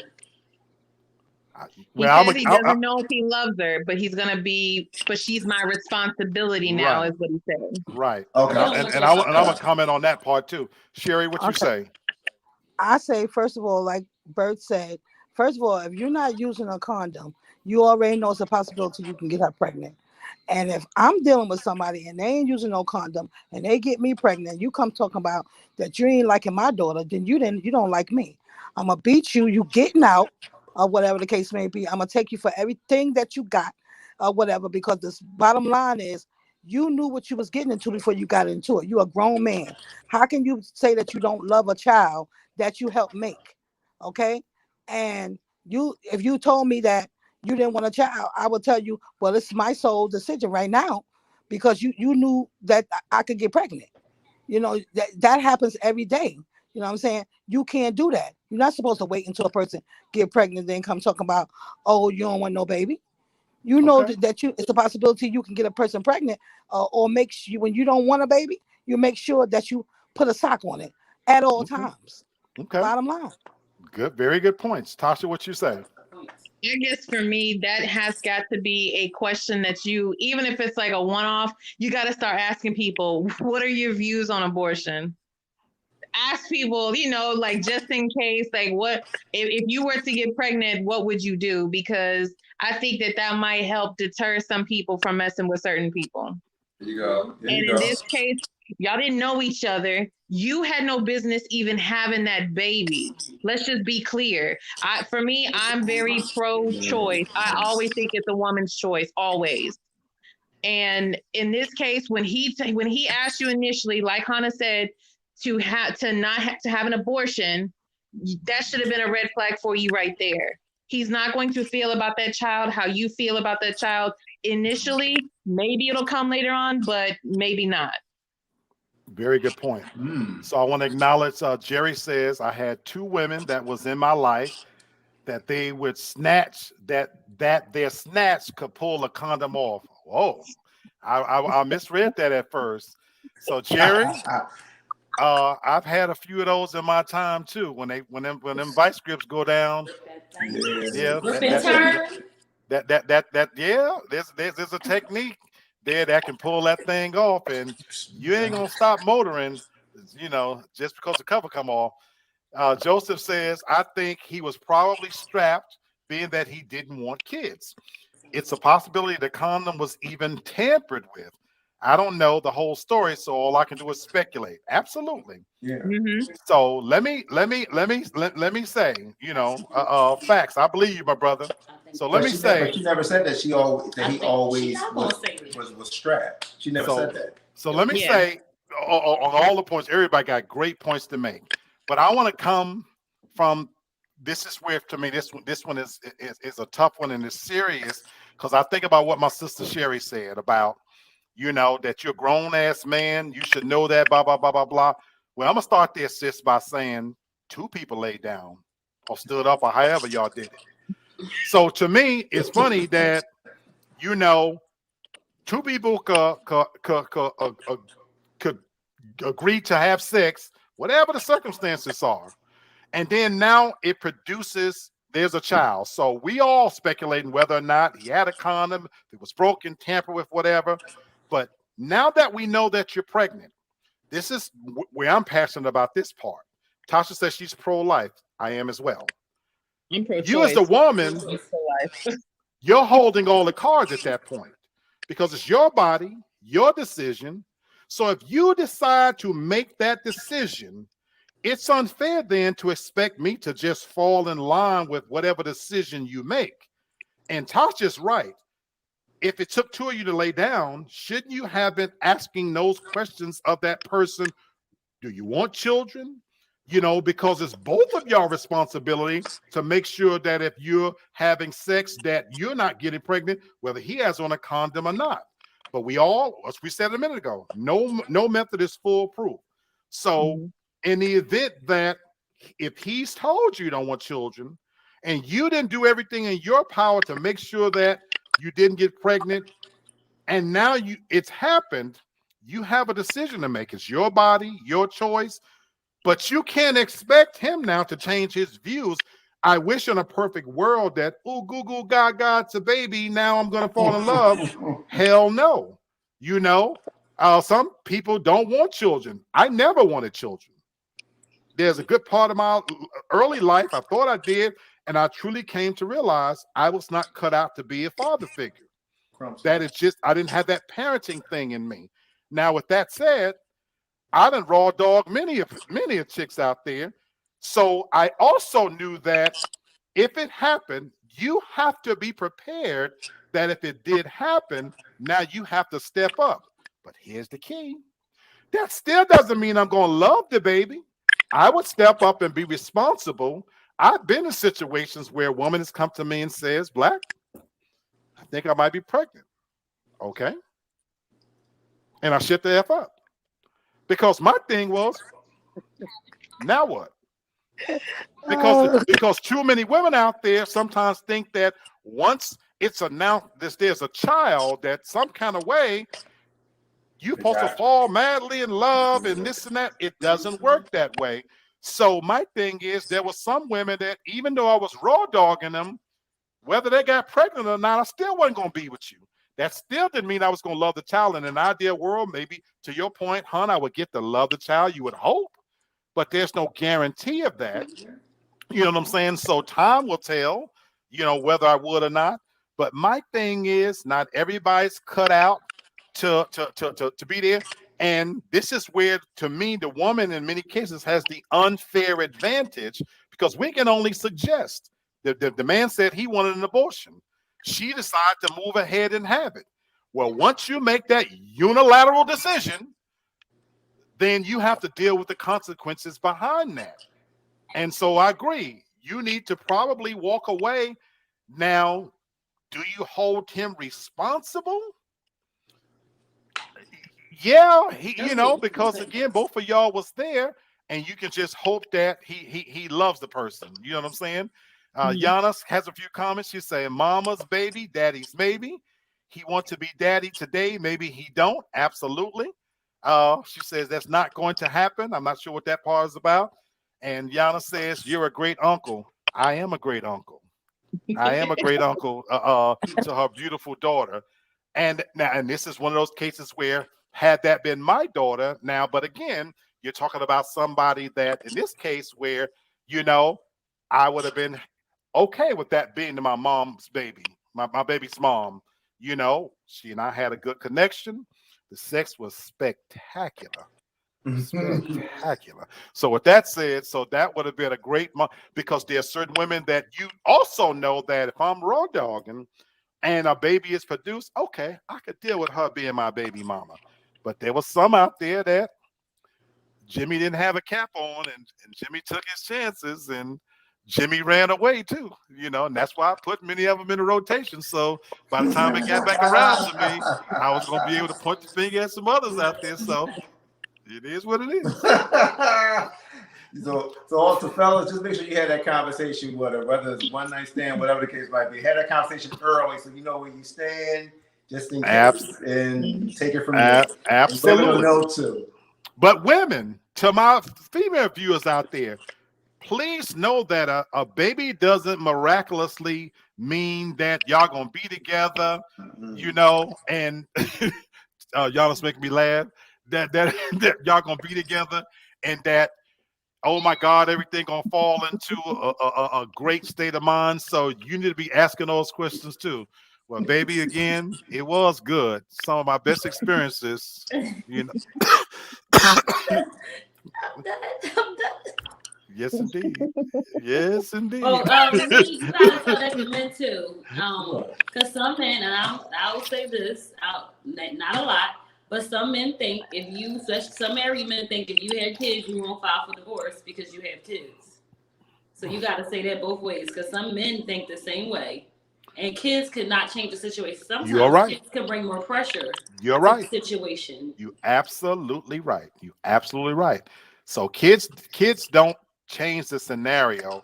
You know, it could in many ways complicate the situation. So have these conversations on the front end for real. That's for me. The key is, he didn't want children. Anyway, Tasha, give us one more, sweetheart. That was a deep That was one. a There. deep one. Oh man, only one more. I have so many good ones. They're so funny. Okay, but this one it's really quick. And I guess we can title this one "At Least He's Being Safe," I guess. Ooh, okay. My husband went to Miami for his frat brother's wedding. I hate the groom, so I stayed home. My husband returns seriously high or drunk and gets in the shower. I get in the shower with him and a used condom falls out of his butt. He argues that the condom is mine. What would you do? Hold on, you gotta read that one again. Yeah, read that Hold on, again. you gotta read that one again. Damn, I thought I was thinking somewhere else. Because that's the part that's throwing people off. Okay. Hannah's like this. Well, hold up. Did I just hear what I heard? You got to read that one again. Okay. My husband went to Miami for his frat brother's wedding. I hate the groom, so I stayed home. My husband returns seriously high or drunk and gets in the shower. I get in the shower with him and a used condom falls out of his butt. He argues that the condom is mine. What would you do? Let me get my take. First of all, I'm getting out the shower. I'm gonna get out. I ain't gonna be arguing. I'm gonna spray some baby oil down there like on the movie. Open the shower and I'm gonna start whooping him good. Cause now I know you're a faggot and you gotta get away from me. I'm gonna let the woman answer this one. Go ahead. And it ain't nothing you could tell me beyond that. Ooh, boy. Okay, let me get myself. Y'all said I can't compete. I'm done. I had some questions. Y'all said I'm done. First of all, how close was their house to Miami? If he still came home high and drunk, want to know that because she didn't say he went downtown or something. She said he went to Miami. They must live in Florida. Second of all, he had a condom in his butt. I was thinking butt at first, to be honest. Tell you right now, if I ever get in the shower, and at first of all, a condom fall from anywhere, we rumbling. That's the first time we gonna fight. We're fighting today. We're fighting. Okay, point blank in the period. Because first of all, you're trifling. You didn't even wash your balls and butt before you became big. That's what it is. You drove in a car, got on a plane, a train, a bus, or probably rode with the bull who was in your butt. I don't know where was you at. However, you didn't even have the decency to clean your behind before you bring it here. And then you knew you was out here being a hoe, and you decided, oh, come join me in the shower. So just F all that. Well, he was drunk now. He was drunk. He got in the shower high or drunk, so he probably didn't invite her. Understandable. Okay, I take that out. He wasn't thinking straight, so he got me high and drunk. And if a condom was falling out your butt, there's no room to discussion because I don't have a penis.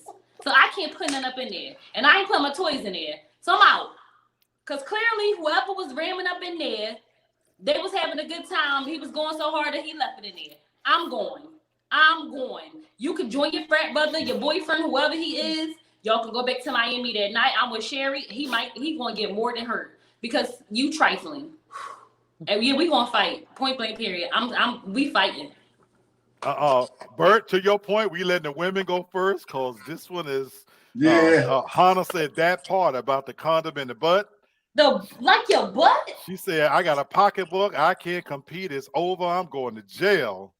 I'm going to jail. And Tasha, before you answer, tell Jerry where you get these questions from. So I'm getting all of there's a bunch of places I'm getting them from. So there's places on YouTube. Like there's a station called Two Hot Takes. It's a podcast and it's two women, like people sending these questions. There's a lady on TikTok. I think her name is Tawana. She answers and goes back and forth with a lot of people. So I pull these from a lot of different places. This is why she's my co-host. She's Yo, doing her what? thing. I've never seen these questions. She's doing her thing. Yo, Tasha, what would you do?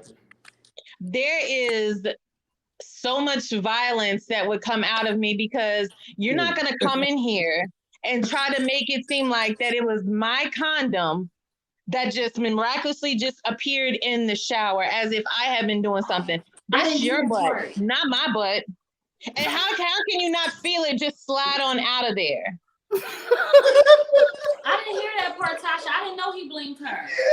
He did. Right. He's saying it's hers. Yes.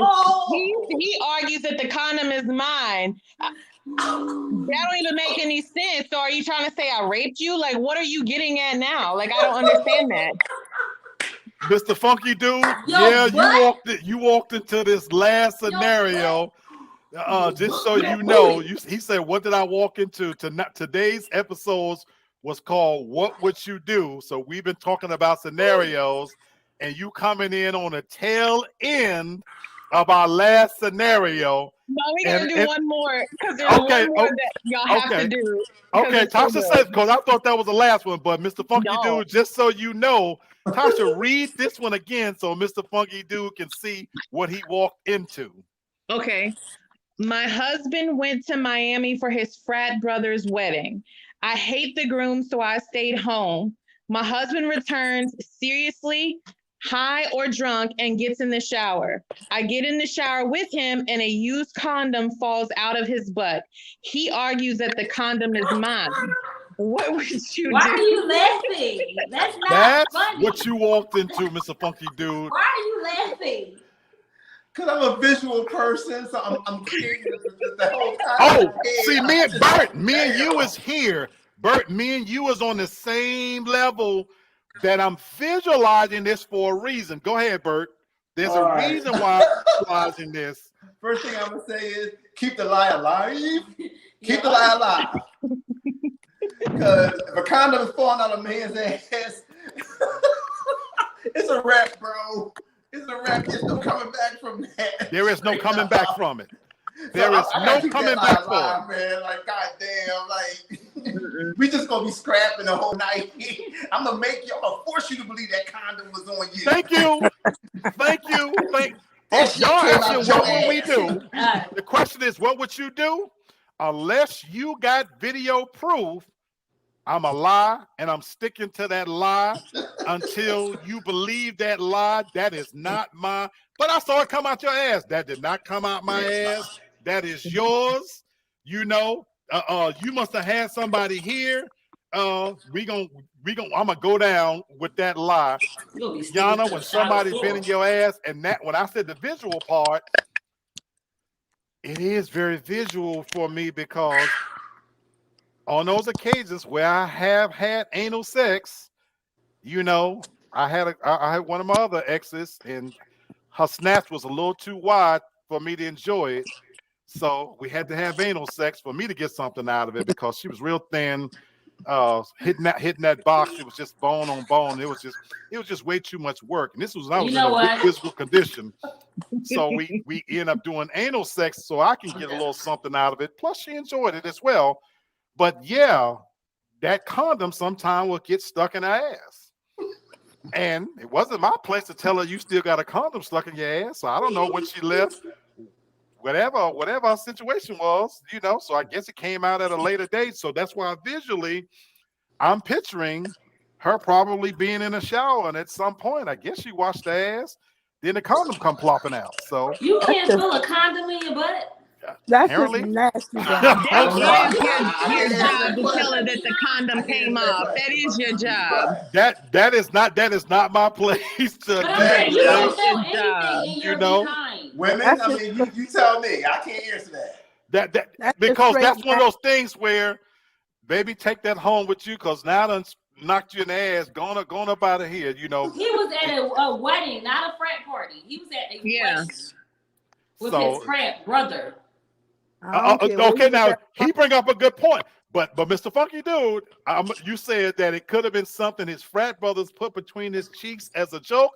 that is true. People So y'all just bending do over with your butt out and crazy then things. smashing it up there? No, look, it ain't. You ain't gonna never put nothing up my cheeks. That like might be that. cultural, brother. There you go.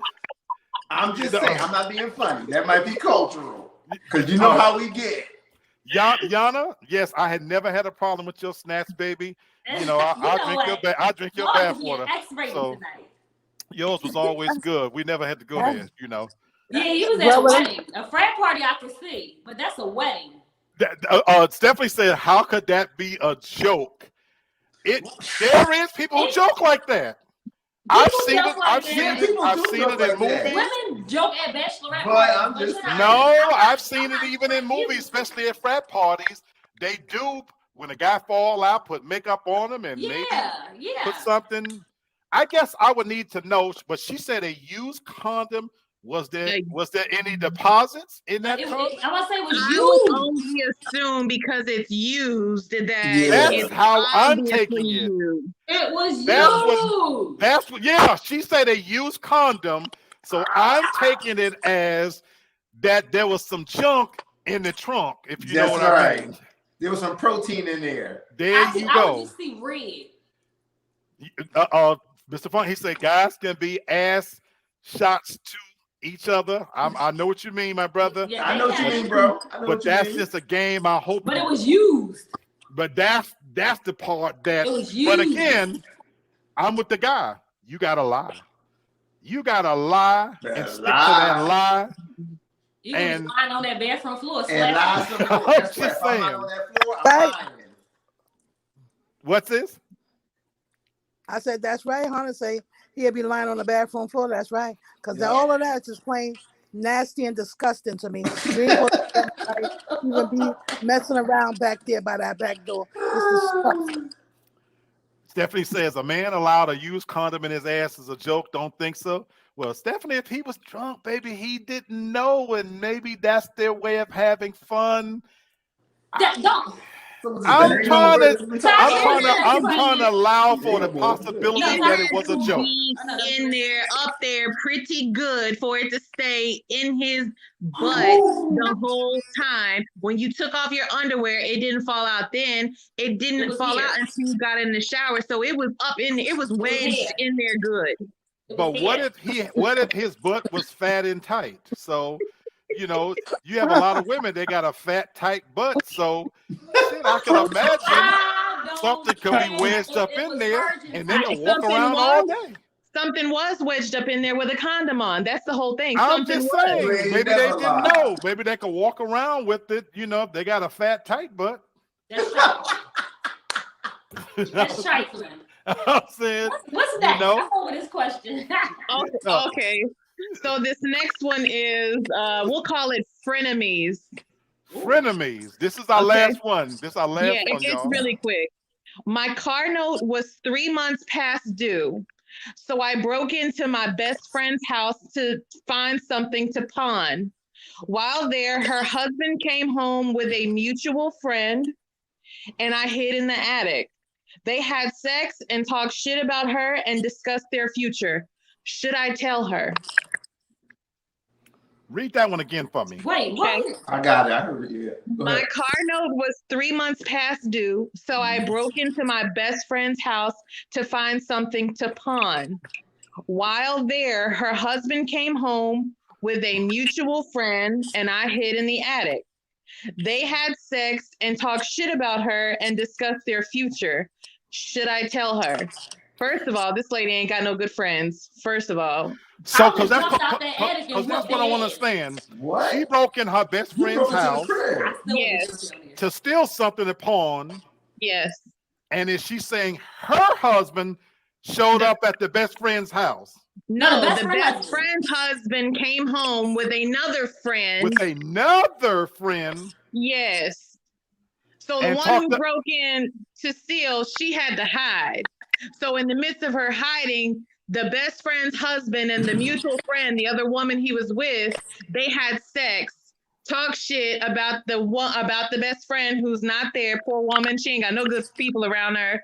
And they discuss their future together. And the one who broke in and stealing wants to know, should I tell her? Oh. Go ahead. First of all, Go ahead. why didn't you record it? Second of all, I don't care if you broke in my house or not. I do care about that. We're going to touch that next. You should have jumped your ass out that attic and whooped both their ass, first of all, because you my best friend. And that's our friend. So our friend would have got their ass beat. If I broke in, I ain't breaking in nobody's house. But if I broke in and you cheating, my best friend, like my best friend is like my sister. We over 20 years. I'm whooping. I don't care if I broke in to do some crazy stuff. I'm whooping your ass.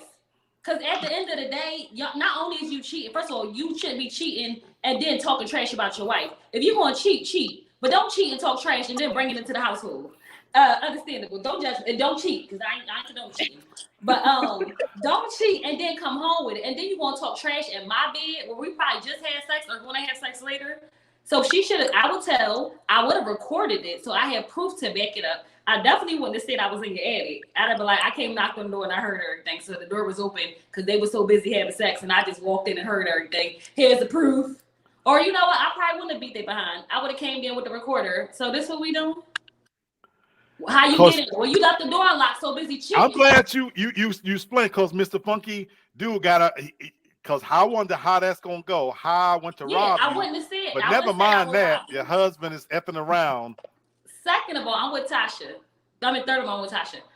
Her friends is trifling. Because why would you can ask me for money.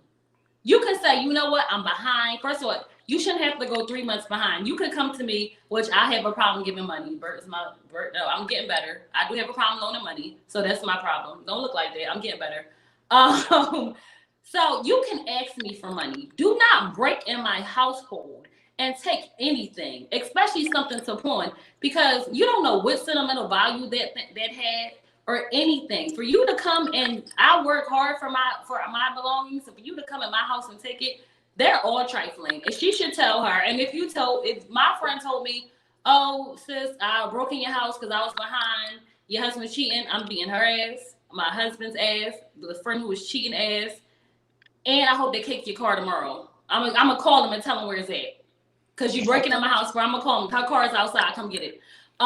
He's outside too, and a cheater. Everybody getting put out on ass beat. Cause they all trifling. She need a new circle of husband and friends. Cause she has no one loyal in her corner whatsoever. Okay. I'm reading the comments and from Joseph. Hypocrisy. What's that? How That she all trifling. Tell me what you mean. Come on, Bert. Tell me what you mean. How the hell you gonna break into my crib? All right, you catch my significant other cheating on me, but you was gonna rob me and pawn my shit off. The hypocrisy. That is funny. What the hell? All right. She might not say she was gonna rob you though. All right. Well, if she gonna tell, then she better lie to her. Like, listen, I knew your husband was into something, and then I broke. Look, you better finesse that the right way, because what the hell are you doing in my crib? And you catch me. And where were you at?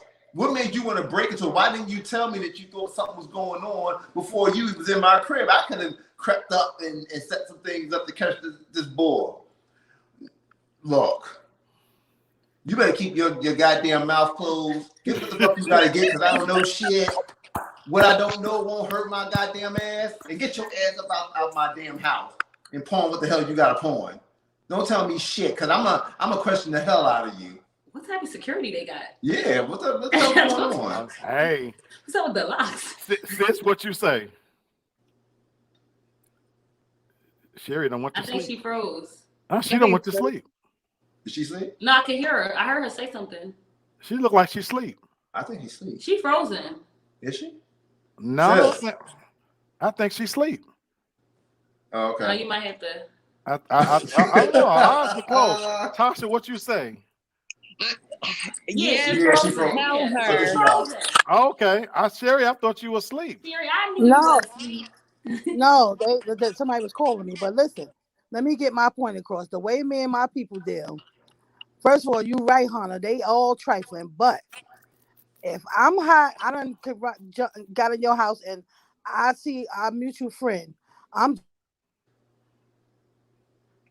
Oh, she's freezing. She freezing. Tasha, while we waiting on her, I'm reading all these comments. Joseph says she tight. She missing out on the D, so now she want to tell. Ooh, that's a good point.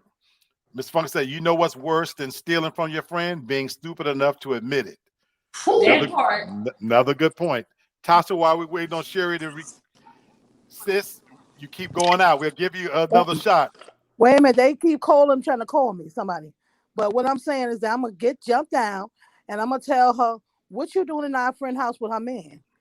First of all, the way we deal, we're gonna beat him for trying it.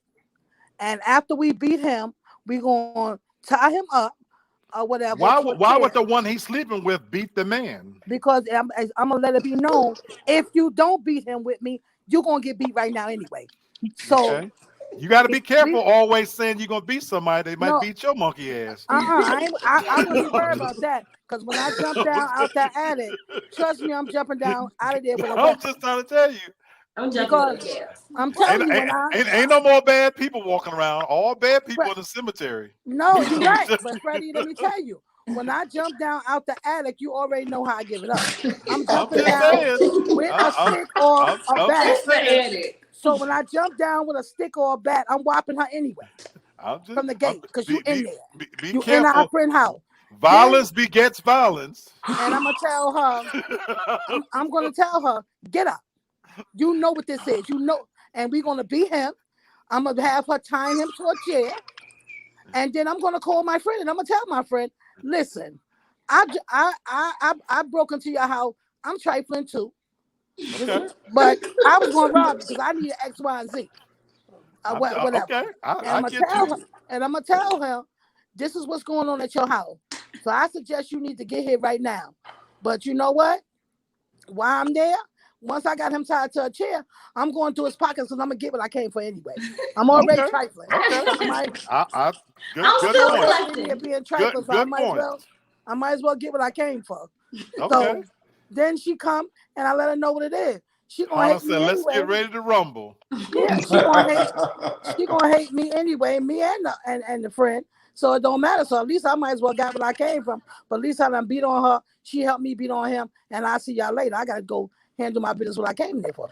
All right, Tasha, what you say? With Sherry, it's always violence, but go ahead, Tasha. She's gonna definitely have to finesse it, but I would approach it in this manner. I would say, I was riding past your house and I saw your husband pull up with such and such in the car, and they went in the house. So girl, you gonna be mad at me, but I had to break in through the back door because they had locked the front door. So I had to come in through the back door, and you won't believe this, but they was in there, they was fucking, they were talking about their future, and you just need to know this. I would never tell them that I was breaking in to steal something and I was hiding. I'm gonna finesse it. I'm gonna make it sound better than what it is. That's a good lie. There you go. I've always lived by the expression: if you love me, sometimes tell me a good lie. So I like that story. I like that story. That's believable. My thing is, you don't say a word. And I'm being as serious as a heart attack. Bert said the same thing. I'm sorry, I disagree with all of y'all.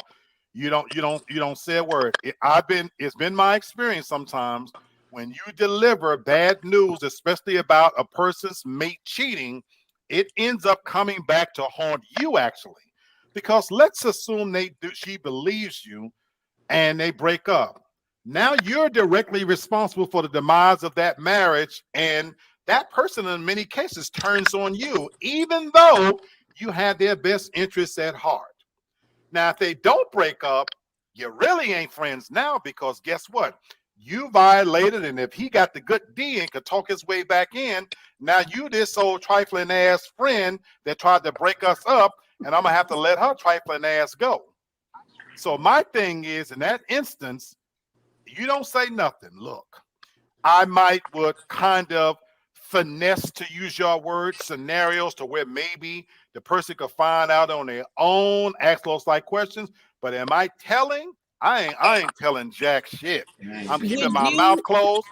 Let me finish the last point, Tasha. Because my thing is, y'all already established that she ain't got nothing but trifling friends. So to Sherry's point, one more effed up thing in her life ain't gonna kill her. She got a trifling cheating husband. She got an insecure house. I'm her stealing ass friend. So her life is pretty screwed up anyway. And cheating. You know. So my thing is, leave it be. Tasha, you got a question? My question would be, would you say anything to the other friend that is cheating with the husband? Would you address that person? If you're not going to tell the friend who it's happening to, would you address the other mutual friend and say, you know, low down hoe, I can't believe you sleeping with this girl's husband. She's supposed to be our friend. What type of friend are you? Would you say anything to that person? Nope. Now I believe knowledge is power. Do you know how much? Do you know how many skeletons is in this file cabinet as we speak right now? To me, the good definition of a friend is to know some shit, keep it to yourself. I have friends right now where I know what bones she got, I know what bones he got. Now, if they're in this fucked up marriage or relationship and they want to keep walking around and lovey-dovey and celebrating anniversaries and this and that and pretending they all this and that, God bless you. I know where the skeletons are buried on all sides of that fence. I keep it to myself. That's what allows me to be a good friend to both sides, is that I know what's going on. And my thing is, knowledge is power. I can look at both of them, those people in this scenario, and know he's a cheat, and when he's cheating with, this is a trifling hoe too. I know what y'all are up to, and for me, I'll keep it to myself. And I truly believe that Joseph said knowledge is potential power, depends on how you use it. It gives power. So when I say it's power, Joseph, I mean it in the sense that I know that person's character. I know what they're about. My mother taught us all these little sayings. Yeah. Have you guys ever heard the saying, you deal with somebody with a long handled spoon? Yes. Yep. So now I know. So whatever face they put on, it's power, because for me, I know who you are. I can see past your facade. You know what I'm saying? And in that sense, I know exactly how to deal with you. And this is in my everyday life right now. I know things. I keep it to myself. Yep. It's not my place to step in. Now, if you come and ask my opinion to this scenario, Tasha, I might give you hints. So let's say if I'm the thief that broke in, and now I'm having brunch with the woman, and oh, my husband is so special, and this and that, and blah blah blah. I might drop her a few hints, you know. So Sharon, you know, are they real close friends? You know, oh man, you know, yeah, you know, girl, I think she kind of, I might drop enough hints to hope you pick up on it enough that you can do your own investigation, you know. But as far as me sitting you down and saying they cheating, no, you know, and I'm giving you real scenarios. I've been in scenarios where I've told people and I've dropped enough hints that, you know, you sure, you know, are you sure? You know, man, because such and such and such and so. Now, if you still want to kind of walk through that door, God bless you. Yep. God bless you. Joseph said that's using to your advantage. Just go tell them without a plan is stupid. I agree, my brother. And that's why I said on that one, all of them are trifling. Y'all are right. Yeah, not broken this person's house. I can't. This is a judgment-free zone because I broke into your crib trying to steal something. So what's up? Like I'm holding all the bones. I know what's going on. There you go. I agree with you, Black. Like I'm gonna head around some things where I'm not implicating myself. There you go. And it's up to you. You like, you know what I mean? Like you gotta figure this out for yourself. You better get your Nancy Drew on or whatever you gotta do. But no, I wouldn't know. That's about it. Mr. Funky Dude, I wouldn't be that blatant. He says, does your husband like to put his tea in other women's food? I wouldn't be that blunt. I don't think I could say it that blunt. You might want to go home every day around noon. Yeah, Okay, let me ask y'all a question. Suppose it was not a friend and it was a sister. Her What do you mean? sister? What do you mean? Suppose it was the girl, it was the lady that the husband was cheating on her. It was she was cheating with your sister. I mean, you was the girl was your sister. Was my family member? It was my Your the one that broke in. No, the Right. one that's cheating is your family. No, Steph. So you're saying if I was the woman Oh. and I saw the husband come in, and it happened to be one of my family members. Yeah. Right. Okay, Oh. so in that instance, it's my family member. So I would go to my family member and say, I know something. Yeah. You know what I'm saying? But it's still not my place to tell. I'm telling. I don't care. I'm telling. I don't give a damn. Because for me, if I'm truly your friend, I don't care if it's something that you don't want to hear. Doesn't mean that you don't need to hear it. I'll I'm telling respect you that. this out of love, and I'm gonna tell you in a way that you may not like it, but it's not gonna make it any less true. I But Tosh, respect. you tried to steal from truly, me, I though. truly But But respect you that. don't know I tried. Tosh, you broke into my house. You don't know. And on 99% of scenarios, I would agree. When it comes to something like that could potentially, I've been burned. I've been burned before enough that it has taught me on something that sensitive. Now, again, in Sherry's question, if it's a family member, I might go to my family member and say, you know what I'm saying? Look, I know some shit. You know, I know you sleeping with such and such, and so, you know, but it ain't my place to say. You know, now again, even as your best friend, you're not our best friends. You better fucking tell me. If I saw your dude, You better fucking tell me, Black. Not- I'm not even. You better Oh. tell no, me. I'm gonna answer this for you. If it's just a situationship, absolutely. But if it was a serious, deep relationship, let's say somebody I know you love, and I walked in. If I walked in and I saw the person you love with somebody, I can't tell you that. I would be so mad at you for not telling me. I would be so mad. Like you knew and you didn't tell me. That's what because I would feel like you lied to me too. I understand, and that's why as your best friend, my thing would be to try to steer you in a way that you would discover it yourself or walk away from that situation. And I'm being serious, I just would not want to be the one to bring that news and then you act on my information, and because I've been burned before. But see, Lee, and I'm only saying somebody you love. If it's a jump off, you know, I know this is a jump off, you know, McMac. Yo, I saw. But you talking about how much you love Tasha, but what I'm saying, like, see, that's rough because then you're not gonna want to steal from her. See, this whole thing was because of the fact that they broke into the crib. Right. Happened to find out why they was trying to go. Right. Well, I was only answering the part about the telling part. Exactly. Yeah. Not the stealing part. But that's why I said, Bert, the whole thing is, I agree with the overall point. They all trifling. And if those trifling people she has, if I'm one of the, now if I'm one of the trifling people, then you know what, her whole life is screwed up anyway. So shit, me not telling her that little bit of information ain't gonna make that bigger difference. If she got a trifling mate, trifling friends, kind of to be expected almost, you know. Anyway, that was the last scenario on What Would You Do? Real talk style. You better fucking tell her, Black. You better tell her. Fucking tell me. Can I just say one little thing? Sure, I had a friend who stopped talking to me for like over a year for not telling her that I caught her fiance cheating. She found out that I knew, but I actually knew both of them, and I knew him first, so I felt like it wasn't my place because I knew both of y'all. And she stopped talking to me because she said apparently me not telling meant I liked him. Tasha, you could vouch for this situation. One of my colleagues, you know, from school, who I became extremely close to.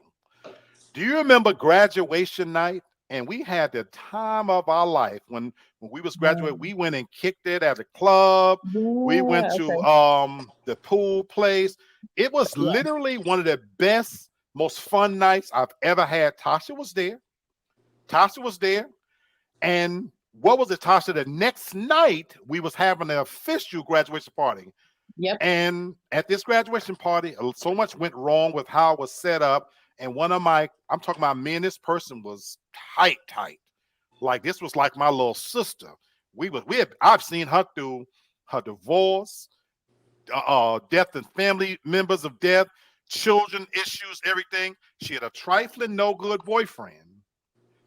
And we fell out.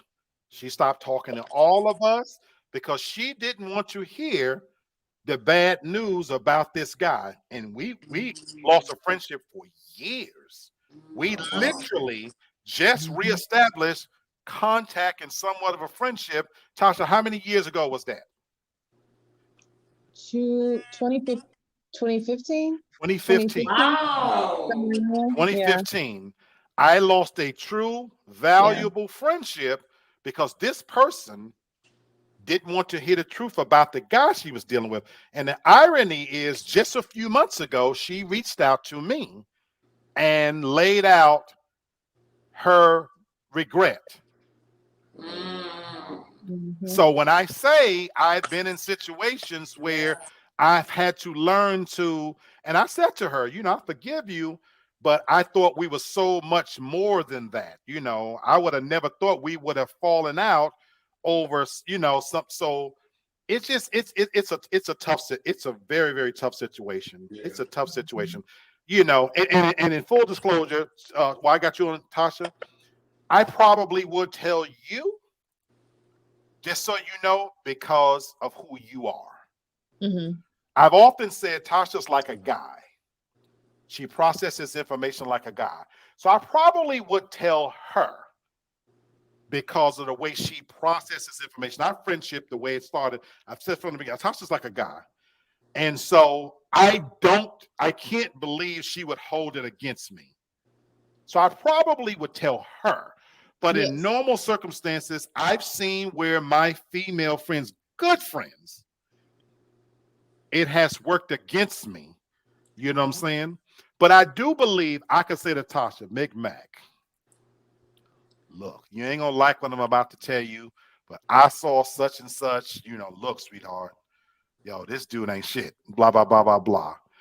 She would process it in a way that it's her decision. And I don't think she would hold it against me. But I've seen where that information truly gets held against you. And that's why you have to really, really be careful. So I'll say that. Mr. Funky Dude, thank you. You came at the end, my brother. So on Sundays, don't forget to join us at 6 o'clock. And then on Wednesdays, we're at 8 o'clock. We got about 2 more shows before we go into our fall lineup. New lineup of shows. We'll be getting back our regulars. We saw some of them on tonight. So we'll be getting back in full swing. But thank you, Mr. Funky Dude, as always, for popping in. And your content is always great. Yeah. Terrence, thank you, my brother, for, again, always showing love to us and for complimenting this show. Please keep tuning in. I hope to get you on as a guest someday. So another fun time, another fun Sunday. Thank you guys. Hannah, Bert, y'all two of my favorite people. Two of my favorite people you already know. I hope y'all got my text from last night. Yes. Okay, so if you're able to make it, we'd love to see you guys this Saturday. We're gonna do what we do. So Mac, love always. This for people that don't know, this was her brainchild. This is all Tasha Mack. This show was her brainchild. She pitched this show. I loved it. And so, this is fantastic. Truth be told, most of the Sunday shows are Tasha. Okay. Most of the Sunday shows is Tasha. I do the Wednesdays ones for the most point because I do a little research and I have to feel it somewhere inside. These fun shows, and they still research goes into it. This is mostly Tasha. We're able to bring this to you guys. So, please keep tuning in. We love you guys coming in. So, another home run, Tasha. Another home run. Love it. Oh, thank you. So everybody can get back to their Sunday, get back to their games, and we will see you guys through the week. Love you. Appreciate everybody's tuning in. Have a great Sunday evening.